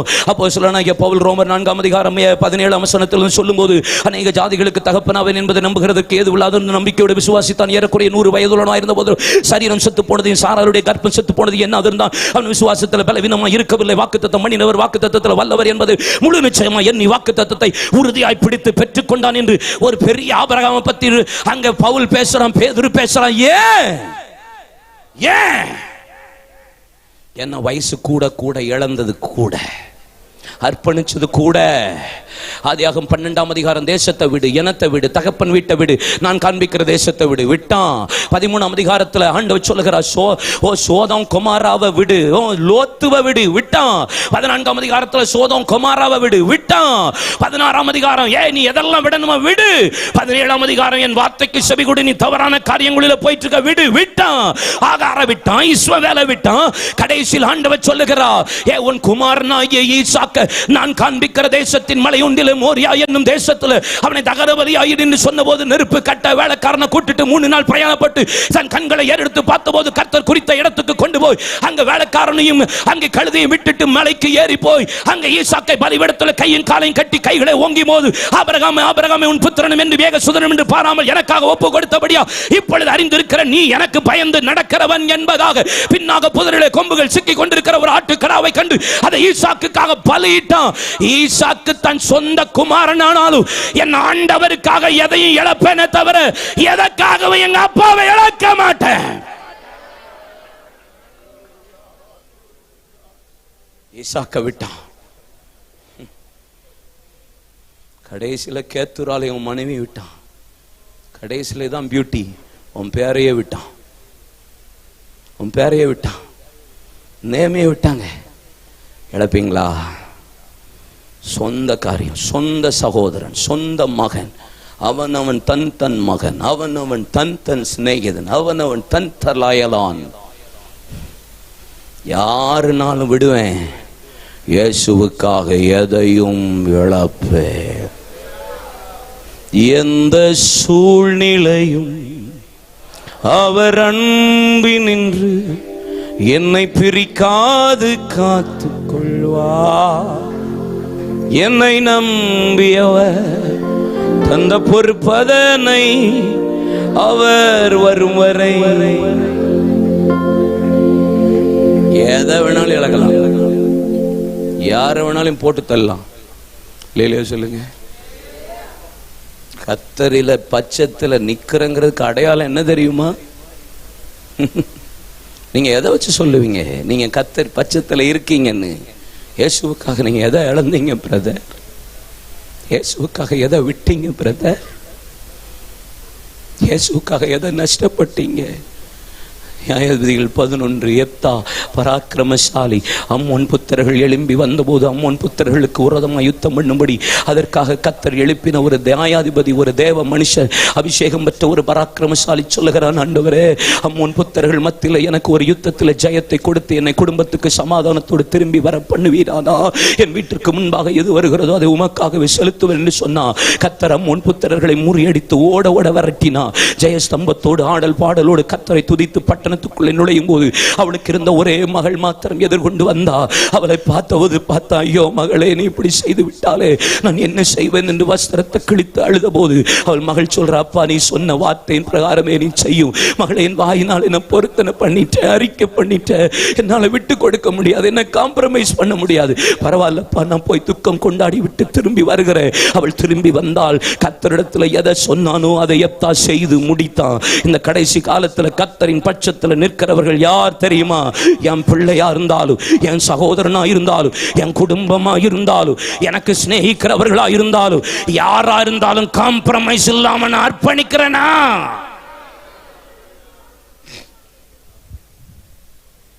பேட்ரிக் ஜோஷுவான்னு எத்தனை பேருக்கு தெரியும்? கை வைத்துங்களேன். தெரிஞ்சா தெரியும் சொல்லுங்க, தெரியலன்னா தெரியாதுன்னு சொல்லிருங்க, ஒன்றும் பிரச்சனை இல்லை. பேட்ரிக் ஜோஷுவான்னு ரொம்ப கம்மி பேருக்கு தான் தெரியுது பாருங்க. இது பெரிய வருத்தம். பேட்ரிக் ஜோஷுவான்னு தெரியலன்னா நீங்க ரொம்ப வருந்தணும். The man of prayer, the man of simplicity, the man of sacrifice. ஆமா, அவரை போல ஜபிக்கிறவன், அவரை போல அர்ப்பணிச்சு, அவரை போல சிம்பிளா பார்க்கறது ரொம்ப அரிது. இன்சூரன்ஸில் ஒர்க் பண்ணினார். அவர் அடிக்கடி சொல்லுவார், இன்சூரன்ஸில் ஒர்க் பண்ணினேன், மரித்த பின்பு மரித்தவர்களுக்காக அவங்க வீட்டை தேடி பணம் கொண்டு போய் கொடுத்தேன். இன்சூரன்ஸ்லேருந்து வெளியே வந்ததுக்கு அப்புறம் மரித்த போனவர்களுக்கு நித்தியத்தை கொண்டு போய் கொடுத்தேன்னு சொல்லி சொன்னார். அப்படிதான் சொன்னார். அப்படிப்பட்ட பரிசுத்தவான் பேட்ரிக் ஜோஷுவான்னு அவ்வளோ சிம்பிளா இருப்பார். 1994 அவங்க ஒய்ஃபு கர்த்தருக்குள்ள மரித்தார்கள். 94 starting, okay, mid March and ஏப்ரல்ல அக்கா மரிச்சாங்க. கர்த்தருக்குள்ள மரித்தார்கள். ரொம்ப சோர்ந்து போனார். ஆனால் கர்த்தருக்கா ஊழியம் செஞ்சார் பயங்கரமா. ஜெபிப்பா, ஜபம் ஜபம் ஜபம் ஜபம். எஃப்எம்பிபியில் காரியதரிசியாக இருந்தார். எஃப்எம்பியை விட்டு வெளியே வந்து ப்ரேயர், நேஷனல் ப்ரேயர் நெட்வொர்க்கை உருவாக்கினார். எல்லாரையும் நெட்வொர்க் பண்ண வச்சார், எல்லாரையும் இணைக்க வச்சார். என்கிட்டலாம் கடைசியாக சொன்னார், தம்பி நீங்கள் நெட்வொர்க் பண்ணி ஜெபிக்கிறது எனக்கு எவ்வளோ சந்தோஷமாக இருக்குது, எல்லாரும் இணைச்சு ஜெபிக்கிறீங்க பாருங்கள், எனக்கு ரொம்ப பிடிக்குதுன்னு சொல்லி என்னை என்கரேஜ் பண்ண ஒரு தேவ மனிதர். அக்கா ஆரம்பத்தில் மரிச்சிருக்காங்க. மரித்த போது கர்த்தருக்காக உடந்து ஊழியம் செய்கிறார். அண்ணனுக்கு ஒரு மகன் உண்டு, ஜிம் எலியட். மால்டோ மக்கள் மத்தியில் கர்த்தருடைய ஊழியத்தை செய்த ஒரு தேவ மனிதர். only 29 years old, 29 வயது, இளம் வாலிபன். கிடைத்த பணம், கிடைத்த எல்லாவற்றையும் மால்டோ மக்களுக்காகவே ஜார்க்கண்டில் இறைச்சி தள்ளுவார். அண்ணனை விட டபுள் மடங்கு சிம்பிளிசிட்டி ஜிம் எலியட். 2 ட்ரெஸ்ஸை மட்டும் வச்சுக்கிட்டு கிடைச்ச பணத்தை எல்லாம் கர்த்தருக்காகவே கொடுத்துட்டு இருந்தார். இளம் வாலிபனா. 94 நவம்பர் திடீர்னு ஒரு செய்தி வருகிறது. மால்டோ மக்கள் மத்தியில் ஊழியம் செய்து கொண்டிருந்த ஜிம் எலியட் பிரதர் திடீரென்று வியாதிப்பட்டு மரித்தார் என்கிற செய்தி. டேபிளில் பேட்ரிக் ஜோஷுவா அப்படி உட்காந்துட்டு இருக்கிறாங்க. அப்படி எழும்பி நின்று கண்ணீர் விட்டுட்டு, ஆரம்பத்தில் மனைவி, எண்டில் மகன். ஜிம் எலியட் பிரதருடைய ரூமை செக் பண்ணி பார்த்தா 2 ட்ரெஸ்ஸு, கொஞ்சோண்டு பணம், எல்லா பணமும் அண்ணன் அனுப்பி வச்சது, மிஷனரிக்கு கொடுத்த பணம் எல்லாம் ஜனங்களுக்கு, வேற ஒண்ணுமே இல்லை. பைபிள், ஒரே ஒரு சிப்பா, ஒரே ஒரு பை, ஒரே ஒரு நோட்டு. வாலிபத்தை முழுவதும் கர்த்தருக்காக கொடுத்தார். அண்ணன் எழும்பி நின்று அப்படி ஒரு பாட்டு பாடினாங்க. எந்த சூழ்நிலையும் அவர் அன்பி நின்று என்னை பிரிக்காது காத்து கொள்வார். என்னை நம்பியவர் தந்த பொறுப்பதனை அவர் வரும் வரை காத்து கொள்வார்.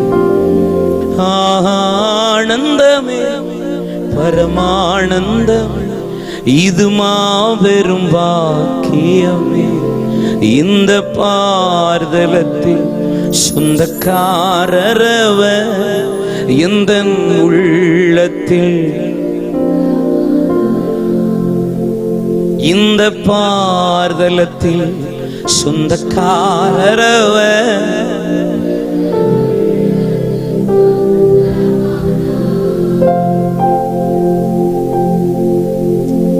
அவர் சொந்த கார் வச்சிருந்துக்கல, சொந்த வீடை வித்துட்டாரு, வந்த பணத்தை ஊழித்து கொடுத்தாரு, வந்த கிஃப்ட் எல்லாம் ஊழித்து கொடுத்தாரு. கடைசியில் ஒரு வாடகை வீட்டில் மாடியில் இருந்தார். கீழ் வீட்டில் பரமசிவம் என்கிற ஒரு சகோதரருடைய வீட்டில் மாடியில் குடியிருந்தவர் எப்போ பார்த்தாலும் அழுதுகிட்டே இருப்பார். இந்த கீழே இருக்கிற பரமசிவம் என்கிறவர் பேங்க்கில் மேனேஜராக இருந்தவர். இவர் அழுகிய சத்தத்தை கேட்டுகிட்டே இருக்கார். மனைவி இறந்துட்டாங்க, மகன் இறந்துட்டான், அதனால அழுதுகிட்டே இருக்கார் போல நினச்சிக்கிட்டே இருந்தார். ஒரு நாள் அதிகமான கண்ணீர். உடனே அந்த கீழே வீட்டில் இருக்கிற அந்த பரமசிவம் என்கிற பேங்க் மேனேஜர் மெதுவாக காலையில் வேலைக்கு போகும்போது மேலே ஏறி எட்டி பார்த்தா இந்திய படத்துக்கு முன்னாடி அண்ணன் முழங்கால் போட்டு அழுதுட்டு, என் மக்களை தாங்க, என் ஜனங்களை தாங்க, எனக்கு இந்த ஜனங்களை தாங்கன்னு அழுதுட்டு இருந்தாராம். இதை பார்த்து ஆச்சரியப்பட்டு அங்கனே உட்கார்ந்தார். காலையில் முழங்கால் போட்டவர் மாலை வரைக்கும் ஜெபித்துக்கு அழுதுட்டே இருக்கிறார். கடைசியில் அந்த பரமேஸ்வரன் கதவை தட்டி உள்ளே போய், அண்ணே ஏன் இப்படி என் ஜனங்கள் இந்தியாவில் அழுகிறார்கள் என்று அழுக. இதை பார்த்த போது அர்ப்பணித்தார். இந்த குடும்பத்தில் இருந்த பரமசிவம் பேங்க் மேனேஜர் இயேசுவை சொந்த ரட்சகரை ஏற்றுக்கொண்டு இன்னைக்கு என்பிஎன்னை பார்க்குற ராஜு அண்ணன் தான் அந்த விளையேற பெற்ற தேவ மனிதன். அப்படி அடுத்த ஊழியத்தை ராஜு அண்ணன் அன்னைக்கு பார்த்துட்டு இருக்கிறார். கர்த்தருடைய பிள்ளைகள் கர்த்தர் பட்சத்தில் நான் நிற்கிறேங்கிறத காட்டணும். காம்ப்ரமைஸ் இல்லாம காட்டணும். உலகம் மாமிசம் எது வந்தாலும் வஸ்திரத்தை விட்டு விட்டு வெளியே போய் பாடு அனுபவிக்க கூட நான் ஆயத்தம் என்று காட்டுகிற ஒரு சந்ததி இந்த கடைசி காலத்துல எழும்பும்படி நான் ஜெபிக்கிறேன். அல்லேலூயா.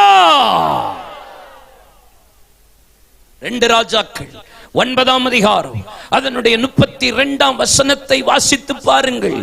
யெகூ பட்டணத்துக்குள்ளே நுழைந்து மேலே கண்களை ஏறெடுத்து பார்த்தபோது, என் பட்சத்தில் நிற்கிறவன் யார் யார் என்று கேட்டான்.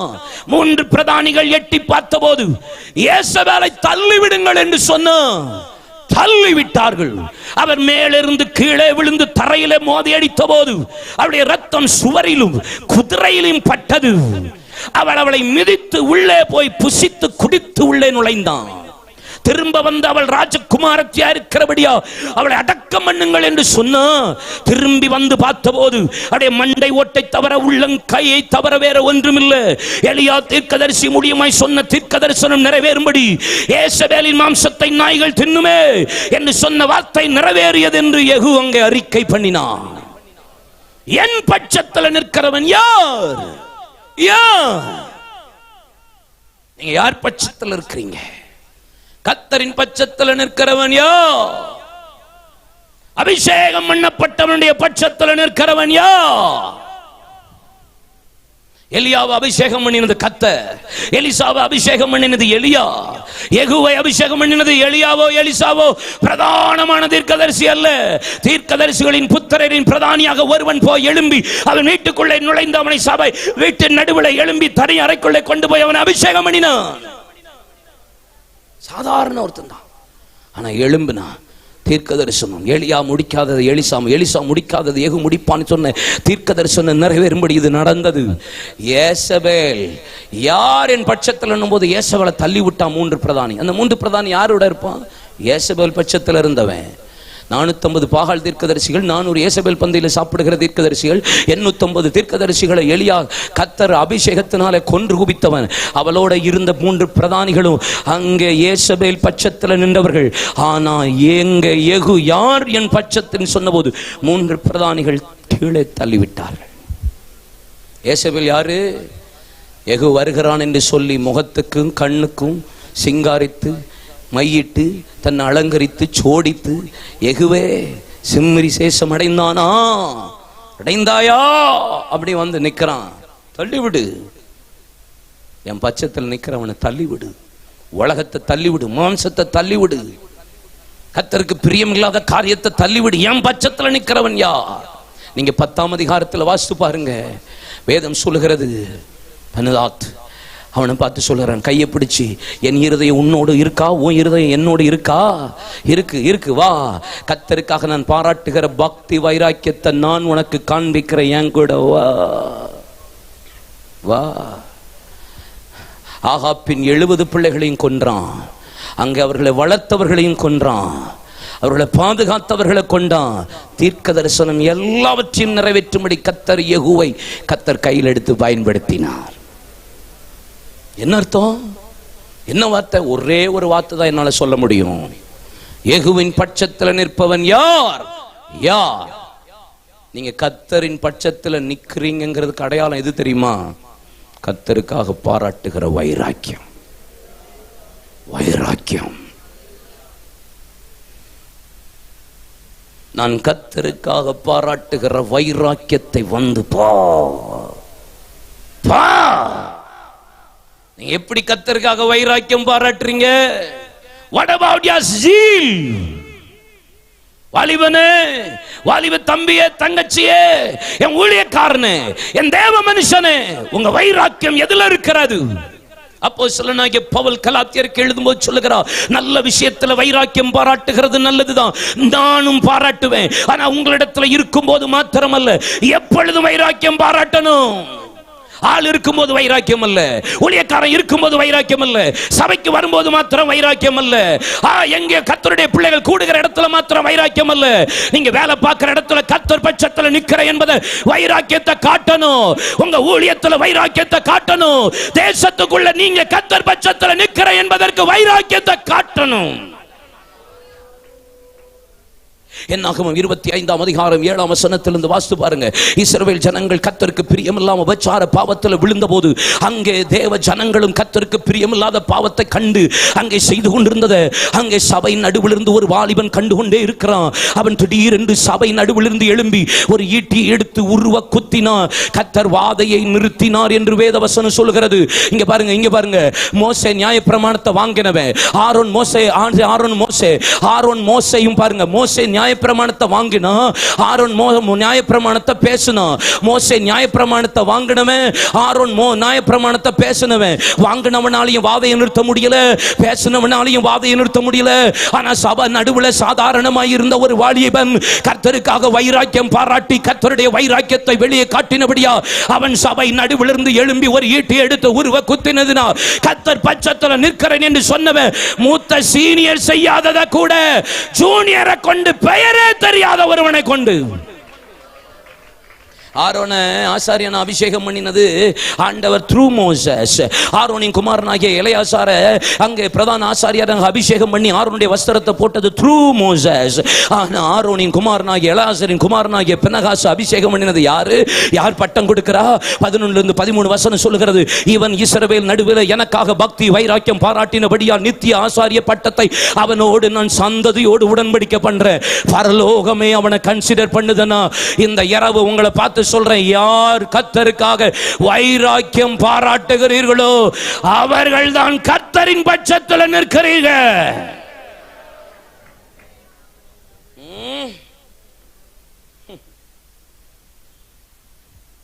சும்மா பேசிட்டே இருக்க கூடாது, காட்டணும். சொல்லுங்க, வைராக்கியத்தை என்ன செய்யணும்? காட்டணும். வேலை ஸ்தலத்தில் காட்டணும். இந்து மக்களை பாருங்க, எவ்வளவு பக்தி வைராக்கியமா இருக்காங்கல்ல. இந்த தூத்துக்குடி பக்கம் ஜனங்கள்லாம் நடந்து போறதெல்லாம் நீங்க பார்த்துருக்கீங்களான்னு தெரியல. என்ன வைராக்கியம், என்ன வைராக்கியம். RSS சகோதரர்களும் பிஜேபி சகோதரர்களும் என்ன வைராக்கியம் பாராட்டுறாங்க பாருங்க. ஒரு ஆள் டிராக்ஸ் கொடுத்தா எப்படி நிற்கிறாங்க. உண்மையான தெய்வத்தை அறிந்த கர்த்தருடைய பிள்ளைகள் நீங்க எந்த அளவுக்கு வைராக்கியம் பாராட்டணும் சொல்லுங்க. அல்லேலூயா, ஆமென். என்னை தருகிறே உம் கரத்தில் என்னை படைக்கிறேன் உம் பாதத்தில் உருவாக்குமே என்னை உருவாக்குமே என்னை உருவாக்குமே. குயவனே உன் கையில் களிமண்ணா உடைத்து உருவாக்குமே. குயவனே உன் கையில் களிமண்ணா உடைத்து உருவாக்குமே. ஒன்னு தெரிஞ்சுக்கணும் கர்த்தருடைய பிள்ளைகள், நீங்க இங்க சபைக்குள்ள வைராக்கியம் பாராட்டுறதெல்லாம் இங்க விஷயமே கிடையாது. நான் அப்படி ஜெபம் பண்றேன், அப்படி வேலை பார்க்கறேன். கர்த்தருடைய பிள்ளைகளுக்கு முன்னாடி என்ன வைராக்கியம்? உலகத்துல போய் காட்டணும், உங்க வேலை பார்க்குற இடத்துல காட்டணும். ஆமீன் சொல்லுங்க. நார்த் இந்தியாவில் நடந்த ஒரு சம்பவம்,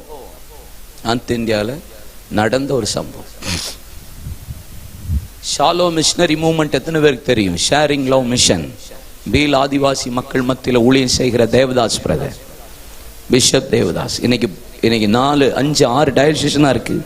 பெரிய சினாடா இன்னைக்கு வளர்ந்து நிற்குது. 2 பேரா போனவர்கள் வில்லம்பு எய்து சாராயத்தை காய்த்து ஆகாரத்தில் சாராயத்தை ஊத்து அங்கே அவர்கள் சாப்பிடுகிற ஒரு கூட்டத்தின் மத்தியில் கர்த்தருடைய ஊழியத்தை செய்து கொண்டிருக்கிறார்கள். இன்னைக்கு ஏறக்குறைய சுதேச ஊழியர்களே 3000 பேருக்கு அங்கே இருக்கிறாங்க. அவ்வளவு கர்த்தர் ஒரு எழுப்புதலை குஜராத் ராஜஸ்தான் பகுதியில் கர்த்தர் கொடுத்துட்டு இருக்கிறார். அந்த குஜராத்தில் ஒரு நாள் நடந்த சம்பவம் என்ன தெரியுமா? ஒரு பெரிய மத கலவரம் வந்தது, பயங்கரமா. அப்பொழுது அந்த கிராமத்தில் உள்ள ஒரு மத தீவிரவாதி இந்து சகோதரர்கள் எல்லாரும் தீவிரவாதிகள் இல்லை, இந்து சகோதரர்கள் எல்லாம் நல்லவங்க இருக்காங்க, அவ்வளவு குட் பர்சன்ஸ் இருக்காங்க. ஆனால் மதத்தை பிடிச்சிட்டு பொல்லாத வெறி பிடித்த ஒரு கூட்டமும் இருக்கிறது. மத வெறி நமக்கு இருக்கக்கூடாது. ஆமென். நான் இந்து குடும்பத்திலிருந்து ரசிக்கப்பட்டவன். நான் எங்கள் அப்பா எல்லாம் மாதிரி பக்தி வைராக்கியம் யாரையுமே பார்க்க முடியாது. உடம்பு முழுசு சந்தனம், தலை முழுதும் மொட்டை, கழுத்து முழுதும் கொட்டை பட்டை. எங்க ஐயா அப்படிப்பட்ட பக்தி வைராக்கியம் உள்ள எங்க அப்பாவை கத்த தொட்டாரு. சபரிமலைக்கு போகும்போது தான் எங்க அப்பாவை தரிசனம் ஆண்டவர் தரிசிச்சு கத்தரை ஏற்றுக்கொண்டாரு. அதனால I'm not against Hindus people. I'm against only Hindu terrorism. ஆமென். இந்து தீவிரவாதிகளுக்கு தான் எதிரியே தவிர நம்ம இந்து சகோதரர்களுக்கு, இந்து மக்களுக்கு எதிரி கிடையாது. நம்ம எல்லாரையும் நேசிக்கிறோம். இயேசு எல்லாருக்கும் தெய்வம், இஸ்லாமியர்களுக்கும் அவர் தான் தெய்வம். அந்த சராசரங்களை படைத்த கர்த்தர் நம்ம ஆண்டவர், வானத்தையும் பூமியை உண்டாக்கினவர் நம்முடைய ஆண்டவர். ஹல்லேலூயா. லாஸ்ட் வீக் சிதம்பரத்தில் 12 hours ஃபாஸ்டிங் ப்ரேயர் நடத்தணும். 18,000 பேர் கூடுனாங்க. 15,000 to 18,000 people. 2 to 3 months work பண்ணோம். 8 மாவட்டத்தை இணைச்சு ஜெபிச்சோம். ஹோல் இந்து பீப்புள்ஸ் இருக்கிற ஏரியா. அவ்வளவு ஒரு ஜெபம் நடந்தது. எனக்கு ஆச்சரியம் என்ன தெரியுமா? மகாராஜன் வேதமாணிக்கம் என்கிறவர், கன்னியாகுமரியை சேர்ந்தவர். மகாராஜன் வேதமாணிக்கம் தூத்துக்குடியில் வல்லநாட்டில் கொஞ்ச நாள் வாழ்ந்தவர். அவர் சிதம்பரத்துக்கு போய் கோயிலை தரிசனம் பண்ணணும்னு சொல்லி தரிசனம் பண்ணும்படி புறப்பட்டு போயிருக்கிறார். அப்படி தரிசனம் பண்ணும்படி போனவர் சிதம்பரத்தில் சாமியை தரிசனம் பண்ண முடியலன்னு சொல்லி சோர்ந்து போய் விரக்தியில் ஒரு மண்டபத்தில் உட்கார்ந்து நித்திரை பண்ணி கொண்டிருந்தார். தூக்கத்தில் திடீர்னு ஒரு தேவதூதன் வந்து, நீ எழும்பி தஞ்சாவூருக்கு போ என்று சத்தம் கேட்டது. மகாராஜன் வேதமாணிக்கம் சிதம்பரத்தில் திடீர்னு எழும்பி தேவதூதன் தஞ்சாவூருக்கு போக சொல்லுகிறாரே என்று சொன்னபோது, தேவதூதனுடைய வழி நடத்துதலும் ஒளியை கண்டு அதே வழியில் தஞ்சாவூருக்கு நடந்தே போயிருக்கிறார். தஞ்சாவூரில் போய் மெக்காலே என்கிற ஒரு பெரிய வேத பண்டித, ஒரு தேவ மனுஷனை போய் சந்தித்து இயேசுவை குறித்து அறிந்து இயேசுவை சொந்த இரட்சகராய் ஏற்றுக்கொண்டு கர்த்தருக்காக தன் வாழ்க்கையை ஒப்பு கொடுத்தவர் மகாராஜன் வேதமாணிக்கம். அவர் தான் சிதம்பரத்திலிருந்து மீண்டும் கன்னியாகுமரிக்கு வந்தார். கன்னியாகுமரியில் வந்துட்டு இங்கே வந்து அங்கே நமக்கு இருக்கிற ஒரு பெரிய விளையேறப்பெற்ற இந்த பகுதியில் கர்த்தருடைய ஊழியக்காரன் மிஷனரி ரிங்கிள் தொபைவை இங்கே கொண்டு வந்தவரே அந்த மகாராஜா வேதமாணிக்கம் என்கிற கர்த்தருடைய தாசன். மயிலாடியில் இன்றைக்கு கோயிலை கட்டுறதுக்கு இடம் கொடுத்தவர் அந்த மகாராஜன் வேதமாணிக்கம். அதை கட்டுகிறதுக்கு உதவி செய்தவர் மகாராஜன் வேதமாணிக்கம். ஒரு இந்து சகோதரனை கத்தர் தொட்டு தான் சிதம்பரத்திலிருந்து கத்தர் மயிலாடிக்கு ரிங்கிள் தொபைவை கத்தர் கொண்டு வர செய்து இன்னைக்கு இவ்வளவு பெரிய அசைவு மார்த்தாண்டத்தில் கன்னியாகுமரி மாவட்டத்தில் நடக்குது என்றால் ஒரே ஒரு கத்தருடைய பிள்ளை இந்திலிருந்து ரட்சிக்கப்பட்ட ஒரு மகாராஜா வேதமாணிக்கம் மூலியமாய். கைதட்டி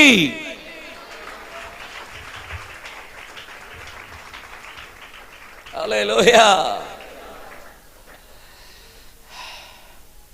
குஜராத்தில் மதக்கலவரம் நடந்த அந்த கிராமத்தில் உள்ள மத தீவிரவாதி அங்கே இருக்கிற ஷாலம் ஊழியத்தில் உள்ள ஒரு சகோதரனை கணவன் மனைவி பிள்ளைகளோடு ஊழியம் செய்து கொண்டிருக்கிறார். கர்த்தருக்காக வைராக்கியம் பாராட்டுறன்னு தெரிஞ்சு அநேகர் கர்த்தருக்குள்ள நடத்துறாருன்னு சொல்லி ஆட்களை ஏவி விட்டு அந்த ஊழியக்காரனை கொலை செய்தார். கொலை செஞ்சிட்டார். இளம் விதவையாக்கப்பட்ட அவள் மனைவி பிள்ளைகளோட ஊழியக்காரங்க எல்லாரும் வந்து சொல்றாங்க, ஏமா இவன் சொந்த ஊருக்கு போயிரு, இந்த ஊர்ல இருக்காத, உன் புருஷனை கொண்டுட்டாங்களப்பா, நீ இருக்காத, கஷ்டப்படுறீல. இல்லை, என் புருஷன் இங்கேதான் தரிசனம் பெற்று ஊழியம் வந்தா, இங்கேதான் ஊழியம் பார்ப்பேன், இங்கேதான் கர்த்தருக்காக இருப்பேன், சபையை நடத்துவேன், எவ்வளோ சொல்லி பார்த்தும் கேட்கல, நான் இங்கேதான் இருப்பேன்னு சொன்னான். கண்ணீரோட ஜெபிக்க ஆரம்பித்தாள். என்ன நடந்தது தெரியுமா? அந்த ஊரினுடைய பெரிய தலைவர், அவன் கொலை செஞ்சவன், பணத்தை கொடுத்து எல்லா காரியத்தையும் சரி கட்டினான், அரசியலை சரி கட்டினான், அரசாங்கத்தை சரி கட்டினான், அதிகாரத்தையும் சரி கட்டினான், பரலோகத்தை சரி கட்ட முடியாதுல்ல. நடந்தது என்ன தெரியுமா? ஒரு நாள் இவன் தன்னுடைய மாட்டுக்கு வைக்கோல் எடுக்கும்படி வைக்கோல் அம்பாரத்துக்கு போய் வைக்கோலை எடுத்து மாட்டுக்கு ஒரு புல்கட்டை போட்டுட்டு திரும்பி வந்து வைக்கோல் எடுக்க வந்தபோது வைக்கோலிலிருந்து ஒரு அக்னி அவன் மீது வெளிப்பட்டு ஒரு வார்த்தை சொன்னது, அவனை பட்சித்தது. கறிக்கட்டையா விழுந்து போனான். கடைசி மரண வாக்குமூலம் போலீஸ் டிபார்ட்மெண்ட்லேருந்து வந்து சொல்றாங்க, கேட்குறாங்க, உன் மேலே யாரும் என்ன ஊற்றுனாங்களா, உன் மேலே யாரும் பெட்ரோல் ஊற்றுனாங்களா, உன் மேலே யாரும் தீ வச்சாங்களா, யாரும் செய்யல. அப்புறம் எப்படி நீ இப்படி எரிந்தன்னு கேட்ட போது அவன் சொன்னான், இந்த ஊழியக்காரன் அந்த ஊழியக்காரன், அவனை நான் தான் கொன்னேன். நான் வைக்கோல் எடுத்து கொண்டிருந்த போது அந்த வைக்கோலுக்குள்ள இருந்து ஒரு அக்கினி வந்து என் மகனின் அவன் பேரை சொல்லிட்டு, அவனுடைய தேவன் நான், அவனுக்காக நான் பட்சிக்கும்படி உனக்கு விரோதமாய் வந்திருக்கிறேன். பட்சித்தது கரிக்கட்டையா விழுந்தான். அவன் தேவன் என்னை பழி வாங்கினான். அந்த மகனுடைய வைராக்கியம், இதே பட்டணத்தில் ஊழியம் செய்வேன், என்ன வந்தாலும் ஊழியம் செய்வேன், எது வந்தாலும் ஊழியம் செய்வேன். வைராக்கியம் பாராட்டணும் கர்த்தருடைய பிள்ளைகள். ஒரு வைத்த வலிக்கும் ஒரு தலை வலிக்கும் இயேசுவை மறுதலிக்கிற கூட்டமாய் இருப்பமானால் how is it possible revival?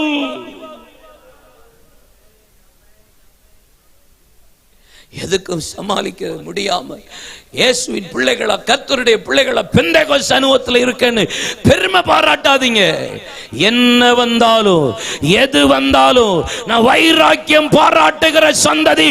ஒரு நிமிஷம் கைகளை தட்டி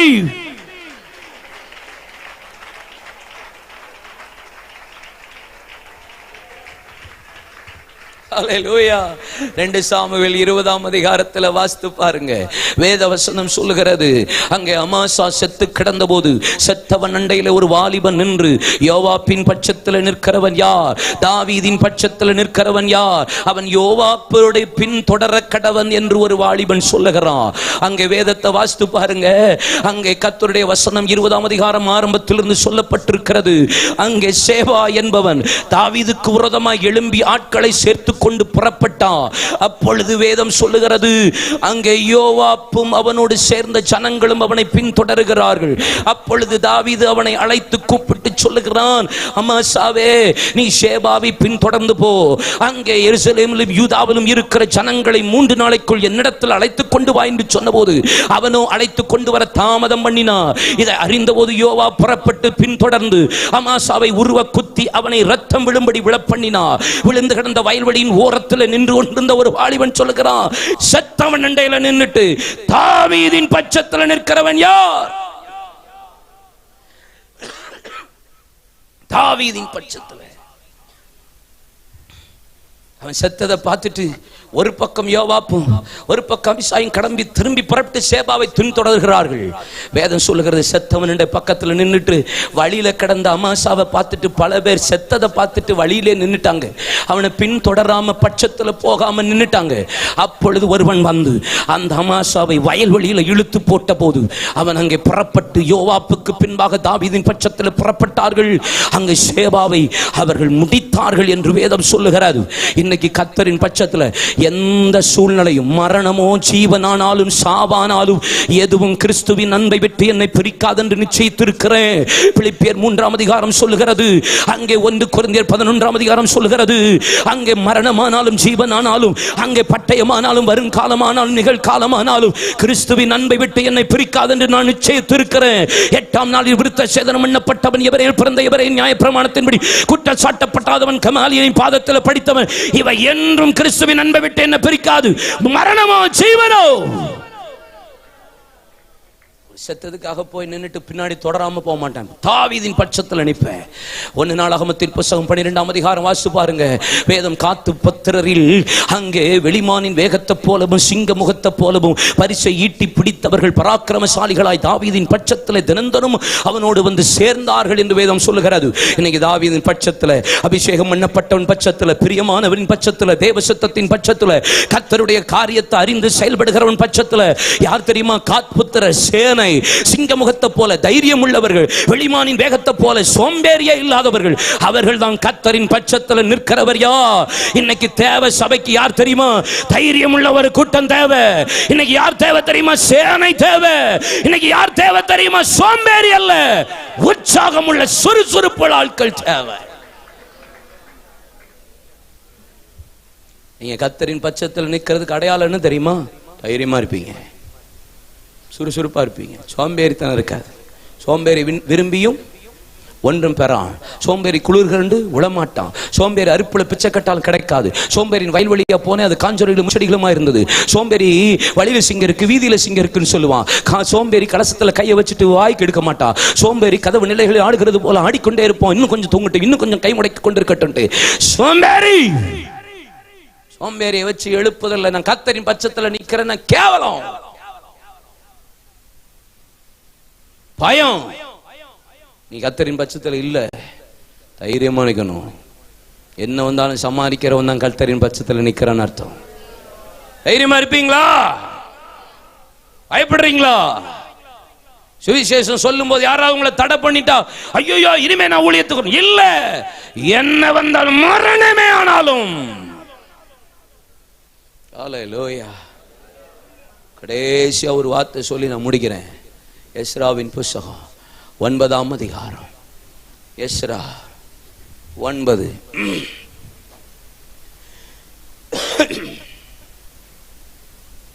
Thank you Lord. எஸ்ரா 6:22. தேவனுடைய ஆலயத்தின் வேளையிலே பலப்படுத்தத்தக்கதா அசீரிய ராஜாவின் இருதயத்தை அவர்கள் பட்சத்தில் சார்ந்திருக்க பண்ணினா. தேவனுடைய வேலையை, தேவனுடைய ஆலயத்தின் வேலையை அப்படின்னா கர்த்தருடைய ஊழியத்தை செய்யறது தான் நீங்க கர்த்தரின் பட்சத்தில் நிற்கிறதுக்கே அடையாளம்.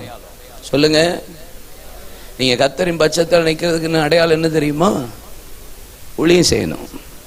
சபைக்கு அடுத்த ஊழியம் செய்யணும், சபைக்கு வெளியே ஊழியம் செய்யணும், சபைக்கு உள்ள காரியத்தில் ஊழியம் செய்யணும். ஊழியம் செய்றீங்களா? ஒரு ஆத்மாவது ஆதாயம் பண்றீங்களா? ஒரு மாசத்துக்கு ஒரு ஆத்மாவுக்காக ஜெபம் பண்ணி சபைக்கு கொண்டு வரீங்களா? நீங்க கர்த்தருடைய பிள்ளைகள் எதை வச்சு அடையாளப்படுத்த முடியும்? சொல்லுங்க. நான் இயேசுவை நேசிக்கிறேன், இயேசுக்கு அன்பு கூறுறேன், நான் ஞானஸ்நானம் எடுத்திருக்கிறேன், அபிஷேகம் பெற்றிருக்கிறேன், அந்நிய பாஷை பேசுறேன், பந்தியில உட்கார்ந்து இருக்கிறேன், பரலோக ராஜ்யத்துக்காக பிரயாசப்பட்டு இருக்கிறேன். ஆனா பரலோகம் எதை காக்குது தெரியுமா உங்ககிட்ட? என் பிள்ளை ஒரு ஆத்மாவாது, ஒரு ஆத்மாவாது, ஒரு ஆத்மா. இந்த 8 மாதத்துல ஒரு ஆத்மாவது சபைக்கு கொண்டு வந்தேன்னு சொல்றவங்க கையை உயர்த்தி அல்லேலூயா சொல்லுங்க பார்க்கலாம்.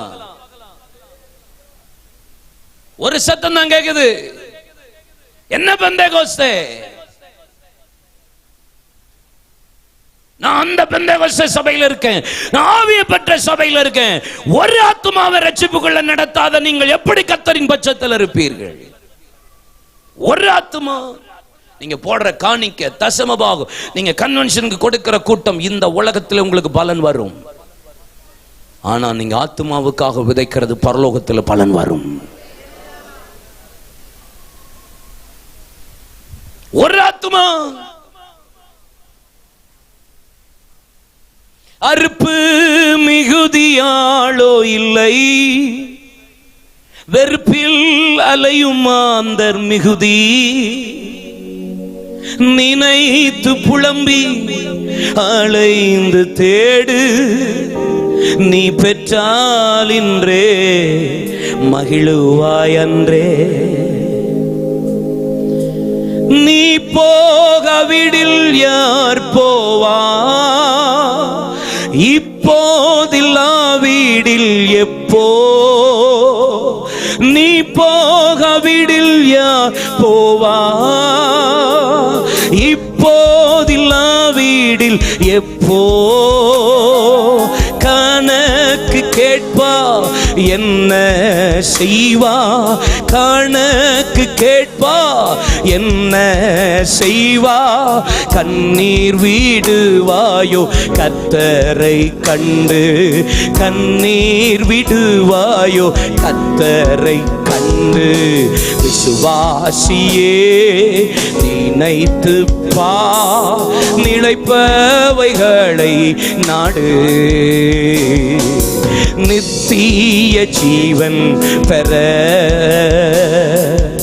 ஓடி வருவாயே இன்றே, பாடி மகிழ்வாயே அன்றே. ஓடி வருவாயே இன்றே, பாடி மகிழ்வாயே அன்றே.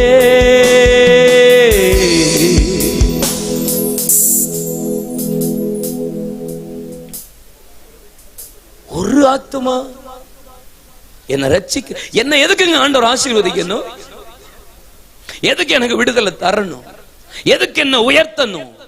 எதுக்கு கர்த்தர் என்ன மேன்மைப்படுத்தணும்? எதுக்கு எனக்கு தேவன் வீடு கொடுக்கணும்?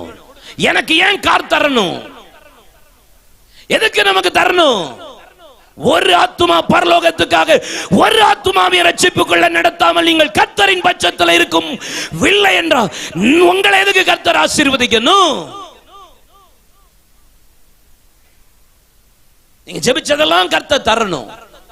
நீங்க ஜெபிச்ச உடனே கர்த்தர் இறங்கணும். வியாதியா நான் ஜெபிச்சா கர்த்தர் சுகம் தரணும். எதுக்கு தரணும்? ஒரு ஆத்துமா, only one soul, nearly 8 months. What about your personal ministry, personal evangelism? வாயை திறந்து ஒரு ஆள்கிட்ட சுவிசேஷம் சொல்ல தெரியல, மார்த்தாண்டம். நீ பெந்தேகோஸ்தே சபையில் இருக்கிறது கேவலம்.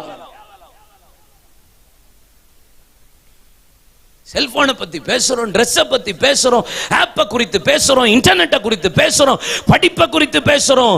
What about soul? ஆப்பிரிக்காவில இருந்து வந்த ஒரு தேவ மனிதன் ஒரு திருச்சபையில போகிறார். 19 பேர் உட்கார்ந்துட்டு இருக்காங்க. ஒரு தேவ மனிதன் சொல்ற, ஆப்பிரிக்கா அழிகிறது, யார் போவா? யார் போவா? எல்லாம் தலை குடிஞ்சிட்டு உட்கார்ந்துக்கிட்டு அப்படியே இருக்காங்க. எல்லாம் பெரியவங்க. ஒரு பியானோ பக்கத்துல ஒரு சின்ன பையன் அழுதுகிட்டே கையை உயர்த்துறான். எட்டி பார்த்தா அந்த பையன் பியானோவுக்கு காத்தடிச்சுக்கிட்டு இருக்கிறான். அந்த காலத்துல காத்தடிச்சாதான் பியானோ வாசிக்க முடியும். காத்தடிச்சுக்கிட்டே கையை வைத்துட்டு அழுகிறான். ஏன்பா? வா வா வா. எதுக்கு அழுகிற? ஏன் கை வைத்துற? நான் ஆப்பிரிக்கா போறேன், நான் ஆப்பிரிக்காவுக்கு போறேன். நீ டாக்டருக்கு படிப்பியா? படிக்கிறேன். படிச்சுட்டு ஊழியத்து போவியா? போறேன். அதே போல அந்த வாலிபன் டாக்டருக்கு படிச்சான். ஒரு நாள் வந்தது, அதே போல ஊழியத்துக்கு ஒப்பு கொடுத்தான். அங்க போய் ஆப்பிரிக்கா கண்டத்தை அசைத்தான். ஒரு முறை அவன் காலில் ஊழியத்தின் போது கம்பு குத்தி கிழித்தது. அப்பையும் ஊழியம் செஞ்சான். அப்போது ஒரு வழியா போகும்போது சிங்கம் தன்னுடைய இடது கையை கிழித்தது. அது பலவீனப்பட்டு நரம்பு பகுதியில் நரம்பு மண்டலம் வேதனைப்பட்டது. விடல, ஊழியம் செய்தான். கடைசி வரைக்கும் ஊழியம் செய்தான். அவர் தான் டேவிட் லிவிங்ஸ்டன் என்கிற விலையேறப்பட்ட தேவ மனிதன். இன்னைக்கு டாக்டர் படிக்கிறது எதுக்கு? இன்ஜினியர் படிக்கிறது எதுக்கு? டீச்சர் படிக்கிறது எதுக்கு? எதுக்கு பிஎட் படிக்கிற? எதுக்கு எம்சிஏ படிக்கிற? எதுக்கு பிகாம் படிக்கிற? எதுக்கு ஆர்ட்ஸ் படிக்கிற? எதுக்கு படிக்கிற? எதுக்கு உனக்கு சீட்டு கொடுக்கணும் ஆண்டவர்? எதுக்கு உன்னை ஆசீர்வதிக்கணும் ஆண்டவர்? எதுக்கு உங்களை உயர்த்தணும் ஆண்டவர்? ஒரு ஆத்துமா நீ கர்த்தரின் பட்சத்துல நிக்கிறங்கிறதுக்கு அடையாளம் என்ன தெரியுமா? இந்த குடும்பத்திலிருந்து ரட்சிக்கப்பட்ட நாளிலிருந்து இன்னைக்கு வரைக்கும் படுக்கிறதுக்கு போறதுக்கு முன்னாடி ஒரு ஆத்மாவுக்காக நான் சுவிசேஷம் சொல்லாம என் படுக்கைக்கு போனதே கிடையாது. கர்த்தர் சாட்சி. அன்னையிலிருந்து இன்னைக்கு வரைக்கும் ஒரு ஆளுக்காவது சொல்லாம நான் படுக்கிறது கிடையாது. என் மேல விழுந்த ஒரு பெரிய கடமை, ரெஸ்பான்சிபிலிட்டியா இருக்கு. நீ யார் பட்சத்தில் இருக்கீங்க? காட்டணுமா இல்லையா? இயேசுவன் கூட இருக்கிறார், எல்லா வித அற்புதம் செய்வார். எப்படி இருப்பாருங்க? நீங்களே கர்த்தர் பட்சத்தில் இல்லை, அவர் எப்படி இருப்பார்? என் கூட வருவார். நான் தண்ணீரை கடக்கும் போது, ஆறுகளை கடக்கும் போது, அக்கணியில நடக்கும் போது என் கூட வருவார். மதில் மீது நடக்கும் போது என் கூட வருவார். சிங்கக்கபி அக்கணி சொல்லிய பாட்டு பாடினா மட்டும் எப்படி போதுமா? நீங்க கர்த்தர் பட்சத்துல இல்லாத போது அவர் எப்படி நம் பட்சத்துல இருப்பா?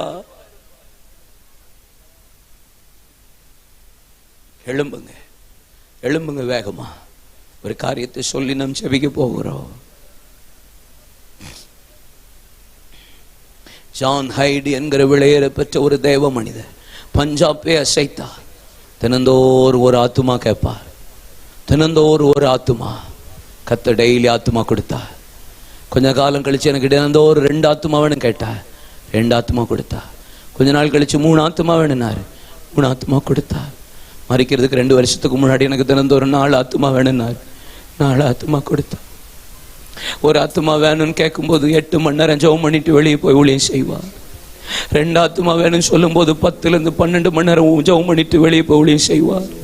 நான் டெய்லி 3 ஆத்துமா வேணும்னு சொல்லும் போது 14லிருந்து 16, 18 மணி நேரம் ஜெபம் பண்ணிட்டு வெளியே போய் ஊழியம் செய்வார். 4 ஆத்துமா எனக்கு டெய்லி வேணும்னு கேட்ட போது 24 மணி நேரம், சில நேரம் 2 நாள் உள்ளே உட்கார்ந்து அழுதுட்டு வெளியே போவார். கர்த்தர் 4 ஆத்துமாவையாவது கர்த்தர் தருவாரா? ஜெபம், பிரேயர் ஹைடு. ஜான் ஹைடுங்கிற ஒரு பிரேயர் ஹைடா மாறி இடது பக்கம் இருதயம், அவர் வலது பக்கமே வந்துட்டு டாக்டரே மிரண்டுட்டாங்க. உங்க இருதயம் எப்படி இங்க வந்தது, பயந்துட்டாங்க. அவர் அவ்வளவு பாரம், ஆத்தும பாரம். கத்தர் பட்சத்துல நீங்க நிக்கிறவங்களுக்கு ஒரு அடையாளம் ஊழியம். உங்க பாஸ்டரோட சேர்ந்து ஊழியம் செய்றீங்களா? தனியா போய் ஒரு ஆத்மாவை அதை ரட்சிப்புக்குள்ள நடத்திருக்கீங்களா? யோசிச்சு பாருங்க. அந்த கணக்கு கேட்பார்ல சிஸ்டர், உங்கள்கிட்ட வந்து கணக்கு கேட்பார்ல பிரதர், என்னத்தை காட்டுவீங்க? ஆளில்லை ஆளில்லை, அழுது ஜெபிக்க ஆளில்லை, சிந்தி சிந்தி நேசர் ஜெபித்தா கண்ணி சிந்த. தேவன் வருவா, கணக்கு கேட்பார், எப்படி ஜெபித்தா என்பா. தேவன் வருவா, கணக்கு கேட்பா, எப்படி ஊழியம் செய்தார் என்பா. என்ன சொல்ல, எப்படி சொல்ல, அழுது புலம்புவோர் ஏராளம். ஆளு இல்லைங்க, அச்சுக்குள்ளே இருக்காதீங்க. இந்தியாவில் 28 மாநிலம், 8 யூனியன் பிரதேசம் இருக்கிறது. ஏறக்குறைய 806 மாவட்டம் இருக்கு. ஏறக்குறைய 7 லட்சம் கிராமம் இருக்கு. வருவாய் கிராமம் 17,668,000 குக்கிராமம் இருக்கு நம்முடைய இந்தியாவில். உங்களுக்கு தெரியுமா? தமிழ்நாட்டில் 38 மாவட்டம் இருக்கு, 312 தாலுக்கா இருக்கு, 90,000 குக்கிராமம் இருக்கு, 10,000 கிராமம் நம்முடைய வருவாய் கிராமங்களில், 17,650 கிராமங்களில், 8,500 கிராமங்களில் சர்ச்சில். உங்களுக்கு தெரியுமா? 4,000 கிராமங்கள் இந்தியாவில் சர்ச்சில். உங்களுக்கு தெரியுமா? முழு உலகத்துல மொத்தம் 24,000 பாஷைக்காரர்கள், 12,000 பாஷைக்காரர்கள் எவாஞ்சலிக்கல் கிறிஸ்டியனா இருக்காங்க. மீதி 12,000த்துல 8,000 பேர் கிறிஸ்துவை ஏற்றுக்கொண்டவர்கள் இருக்கிறாங்க. மீதி 4,000த்துல முழு உலகத்துல 2,293 பேர் இந்தியாவில் தான் ஒரு முறை கூட இயேசு அறியாம இருக்காங்கன்னு உங்களுக்கு தெரியுமா? நல்ல கிறிஸ்தவ உலகத்துல தெருவுக்கு தெரு சர்ச் இருக்கிற மாத்தாண்ட we are so blessed. ஏறி பாருங்க, ஏறிட்டு கண்களை பாருங்க. அறுப்பு மிகுதி, வேலையாட்களோ கொஞ்சம். நான் அங்க படிக்க போறேன், இங்க படிக்க போறேன். நீ படிச்சு என்னப்பா செய்வ? ஒரு காலத்துல அகசின் ஜெயக்குமார் எங்க தூத்துக்குடிக்கு வந்து, நான் ரசிக்கப்பட்ட புதுல எல்லாம் கூப்பிடுவாங்க, ஊழியத்துக்கு வான்னு ஒரு அறைக்குள் விடும்போது எங்களுக்கு எல்லாம் மண்டெல்லாம் ஒன்னும் யோசிக்காது, முன்னாடி ஓடி போய் விழுந்தோம். நான் முன்னாடி எல்லாம் போய் நிற்கும் போது என் பக்கத்துல ஒரு அக்காவெல்லாம் பார்த்திருக்கேன். என் பிள்ளையும் கையில ஒரு பிள்ளை, வயிற்றுல நிறமாச கற்பனை, இந்த பிள்ளையும் உமக்கு தர்றேன், இந்த பிள்ளையும் உமக்கு தர்றேன் அப்படியெல்லாம் சொன்ன காலம் இன்னைக்கு இல்ல. கூவி கூவி கூப்பிடுறோம், ஊழியம் ஊழியம் ஊழியம். சர்ச்சு ரொம்ப சோம்பேறியா போயிட்டு இருக்கு. மார்த்தாண்டத்துல கன்வென்ஷனுக்கு குறைவா இல்ல, கூட்டத்துக்கு குறைவா இல்ல, ஊழியர்களுக்கு குறைவா. எங்க பார்த்தாலும் கன்வென்ஷன், எங்க பார்த்தாலும் சபை நாள். உள்ளுக்குள்ளே கொண்டாடுறீங்களே, எப்ப வெளியே போவீங்க? எப்ப ஒரு ஆளையாவது உங்க குடும்பத்துல வெளியே அனுப்புவீங்க? எப்ப ஒரு பிள்ளையாவது இயேசுவுக்கு கொடுப்பீங்க? முதல்ல என் பிள்ளைல ஒண்ணு இயேசுக்குன்னு சொன்ன காலெல்லாம் இப்ப இல்லையே. என் பிள்ளைய நான் அமெரிக்காவுக்கு அனுப்ப போறேன், யூகேக்கு அனுப்ப போறேன், இதுதானே போயிட்டு இருக்கு. யாரோ கொடுப்பீங்க? உங்க பிள்ளை வாலிப தங்கச்சி, வாலிப மகளே, வாலிப தம்பி, நீயாவது போவியா? இந்த 2 நாள் கூடுகையில உங்களை பார்த்து கேட்கிறேன், நீ கர்த்தரின் பட்சத்துல நிக்கிறேன்னு சொன்னா ஒரு ஆத்துமாவா, ஒரு பட்டண, ஒரு கிராமத்தையாவது கர்த்தருக்காக ஆதாயப்படுத்துவியா? நான் செய்வேன் ஆண்டவரே, நான் போறேன் ஆண்டவரே. நான் உங்களை பிரஷர் பண்ணல, உங்களுக்குள்ள பாரம் வரலையா? ஆசீர்வாதம், விடுதலை, சுகம், நன்மை, உயர்வு, கல்யாணம், குழந்தை, கடன் பிரச்சனை மாறணும், வியாதி மாறணும். இது என்ன கிறிஸ்தவம்? இது எதுக்கு கிறிஸ்தவம்? இயேசு வந்த நோக்கமே இல்லாம போயிட்டே சபைக்குள்ள. நான் போவேன், இனி நான் சும்மா இருக்க மாட்டேன், வெளியே போவேன். நாங்க தூத்துக்குடியில மவுண்ட் சர்ச்சில் 40 மிஷனரி தாங்குறோம். ஆண்டவர் சொன்னாரு, நீ போகாது, நீ மிஷன் மூமெண்டா மாறினாரு. 40 மிஷனரி தாங்கிட்டு பெருமையா பேசுற, ஒண்ணுருவேன் ஓடு அப்படின்னாரு. 70 பேருக்கு நாங்க ஹிந்தி கற்றுக் கொடுத்தோம். 22 பேர் பேச எழுத கத்துக்கிட்டாங்க. இப்ப செப்டம்பர் முடிஞ்சு 70 பேர் 7 ஸ்டேட்டுக்கு போறாங்க. 10 பேர். என் சர்ச்சை நான் எப்படியா வெளியே போன்னு சொல்றேன். நீ 5 வருஷம் விசுவாசி, 4 ஒரு விசுவாசி, எனக்கு தேவையில்லை, வெளியே போ, வெளியே போ. இருந்து உன் சேர் தான் உடைஞ்சது போதும், உன் சேர் வீணானது போதும். உன் இடத்த வெக்கேட் பண்ணுங்களேன், வேற யாரையாவது கொண்டு வந்து உட்கார வைங்க. நான் செய்வேன் ஆண்டவரே, நான் உன் பட்சத்தில் இருக்கிற நன்மை காட்டுவேன்ப்பா அப்படின்னு சொல்றவங்க இருந்தா மாத்திரம் கை உயர்த்து. என்ன நான் ஊழியத்துக்கு கொடுக்கிறேன், நான் ஊழியத்துக்கு போவேன், நாட்டுக்கு போவேன், என்னை கூப்பிட்டார் நான் உடனே போவேன், என்னால முடிஞ்ச ஊழியத்தை செய்வேன்னு சொல்றவங்க மாத்திரம், எல்லாரையும் கேட்கல, அவங்க மாத்திரம் கை வைத்துங்க, அவங்க மாத்திரம் கை வைத்து. ஐபிசில ஒரு ஆள் கூட இல்லை போல, 1 2 கை மட்டும்தான் பார்க்கிறேன். கை வைத்தனவங்க மட்டும் வாங்க, மற்றவங்களாம் கேவலப்படட்டும், வருத்தப்படட்டும், துக்கப்படட்டும். எனக்கு ஒரு ஆள் கை வைத்தனவங்க மட்டும் முன்னாடி வாங்கலாம். உங்களுக்காக நான் ஜெபிக்கிறேன், வெக்கப்படாதீங்க. ஏதாவது ஊழியத்தை செய்வேன். வயசானவர் வராரு, யாருமே இல்லையா, கண்ணை மூடுங்க, ஜெபம் பண்ணுங்க. எதுக்கு உங்களை கர்த்தர் வச்சிருக்க? ஒரு ஆத்துமா, ஒரு ஊழியம். கண்களை மூடுங்க. ஓ ஹல்லேலூயா. ஜெபிங்க, ஜெபிங்க, வாய்களை தரங்க. இயேசுவே, இயேசுவே, நான் போவேன். ஒரு ஆத்துமா கூட இந்த ஊர்ல ஆதாயப்படுத்த முடியாம நீங்க கிறிஸ்தவன் சொல்லிட்டு அழைதீங்கன்னா உங்களுடைய நிலைமை பரிதாபம்.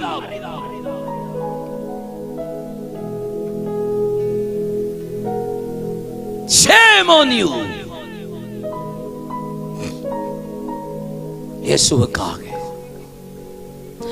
காணாத ஆட்டின் பின்னே கர்த்தர் கண்ணீருடன் அலைந்தா, அன்போடு உன்னை அழைக்கின்றாரே, இன்றே திரும்பி நீ வா. எத்தனை நேரம் உன்னை அழைத்தா, இத்தனை காலம் நீ தள்ளலாமோ? கர்த்தரின் சித்தம் வேளையிதே, கண்டு உணர்ந்து விரைந்தே நீ வா. கர்த்தரின் சித்தம் வேளையிதே, கண்டு உணர்ந்து விரைந்தே நீ வா. காணாத ஆட்டின் பின்னே கர்த்தர் கண்ணீருடன் அலைந்தா, அன்போடு உன்னை அழைக்கின்றாரே, இன்றே திரும்பி நீ வா. முள்ளும் புதரும் காடும் மலையும் உள்ளம் உடைந்தேசு தேடுகின்றா. சிற்றின்ப சேற்றினில் சிக்கினதா, சாத்தான் வலையில் நீ சிறையானாயோ. காணாத ஆட்டின் பின்னே கர்த்தர் கண்ணீருடன் அலைந்தா, அன்போடு உன்னை அழைக்கின்றாரே, இன்றே திரும்பி நீ வா. கண்களை மூடி என்னால முடிஞ்ச ஊழியத்தை செய்வ ஆண்டவரே, என் வாழ்க்கை உமக்கென்று தருகிறேன் என்று முன்பாக வந்து தங்களை அர்ப்பணித்த இந்த பிள்ளைகளுக்காக, தங்களையும் தங்களுடையவைகளையும் அர்ப்பணித்த இந்த பிள்ளைகள் கர்த்தரின் பட்சத்தில் நிற்கிறார்கள் என்பதை இந்த உலகம் காட்டினதற்காக, உலகத்துக்கு காட்டினதற்காக கர்த்தாவே உமக்கு ஸ்தோத்திரம். உறுதியாய் உம்மை பற்றி கொண்டு உம்மையே நம்பி உம்மையே சார்ந்தும் பட்சத்தில் நிற்கிற இந்த பிள்ளைகளை கர்த்தர் கர்த்தர் பயன்படுத்துவீராக, வல்லமையினால நிரப்புவீராக, அபிஷேகம் பண்ணுவீராக, அடையாளப்படுத்துவீராக. ஒரு நெகேமியாவை எழுப்பி 152 வருஷம் நடக்காததை 52 நாளில் செய்தது போல இன்றைக்கு உம்முடைய பிள்ளைகளை கொண்டு செய்வீராக. அதுக்கு வேண்டிய கிருபை, அதுக்கு வேண்டிய அபிஷேகம், அதுக்கு வேண்டிய பலன், அதுக்கு வேண்டிய ஒத்தாசை, அதுக்கு வேண்டிய வழிநடத்துதல் உண்டாகட்டும். எங்க பிள்ளைகளை மேல முத்தரித்து அனுப்புகிறேன். சத்துரு தொடாதபடி வேலி அடைப்பீராக, வேலி அடைப்பீராக. எல்லா கைகளை உயர்த்தி சொல்லுங்க, ஆண்டவரே எங்களை ஒப்பு கொடுத்துறோம், எங்களை அர்ப்பணிச்சுறோம். வாயை திறந்து சொல்லுங்க, கர்த்தரின் பட்சத்தில் நிற்கிறவன் யா. நீங்க காட்டணும் காட்டணும் காட்டணும் காட்டணும். பேச்சில் அல்ல, பேச்சில் அல்ல, பலத்தில், கிரியைகளில். இனி சபை காட்டணும், ஊழியர்கள் காட்டணும், தேவ ஜனங்கள் காட்டணும். நல்ல கைகளை தட்டி கர்த்தரை மகிமைப்படுத்துவோமா?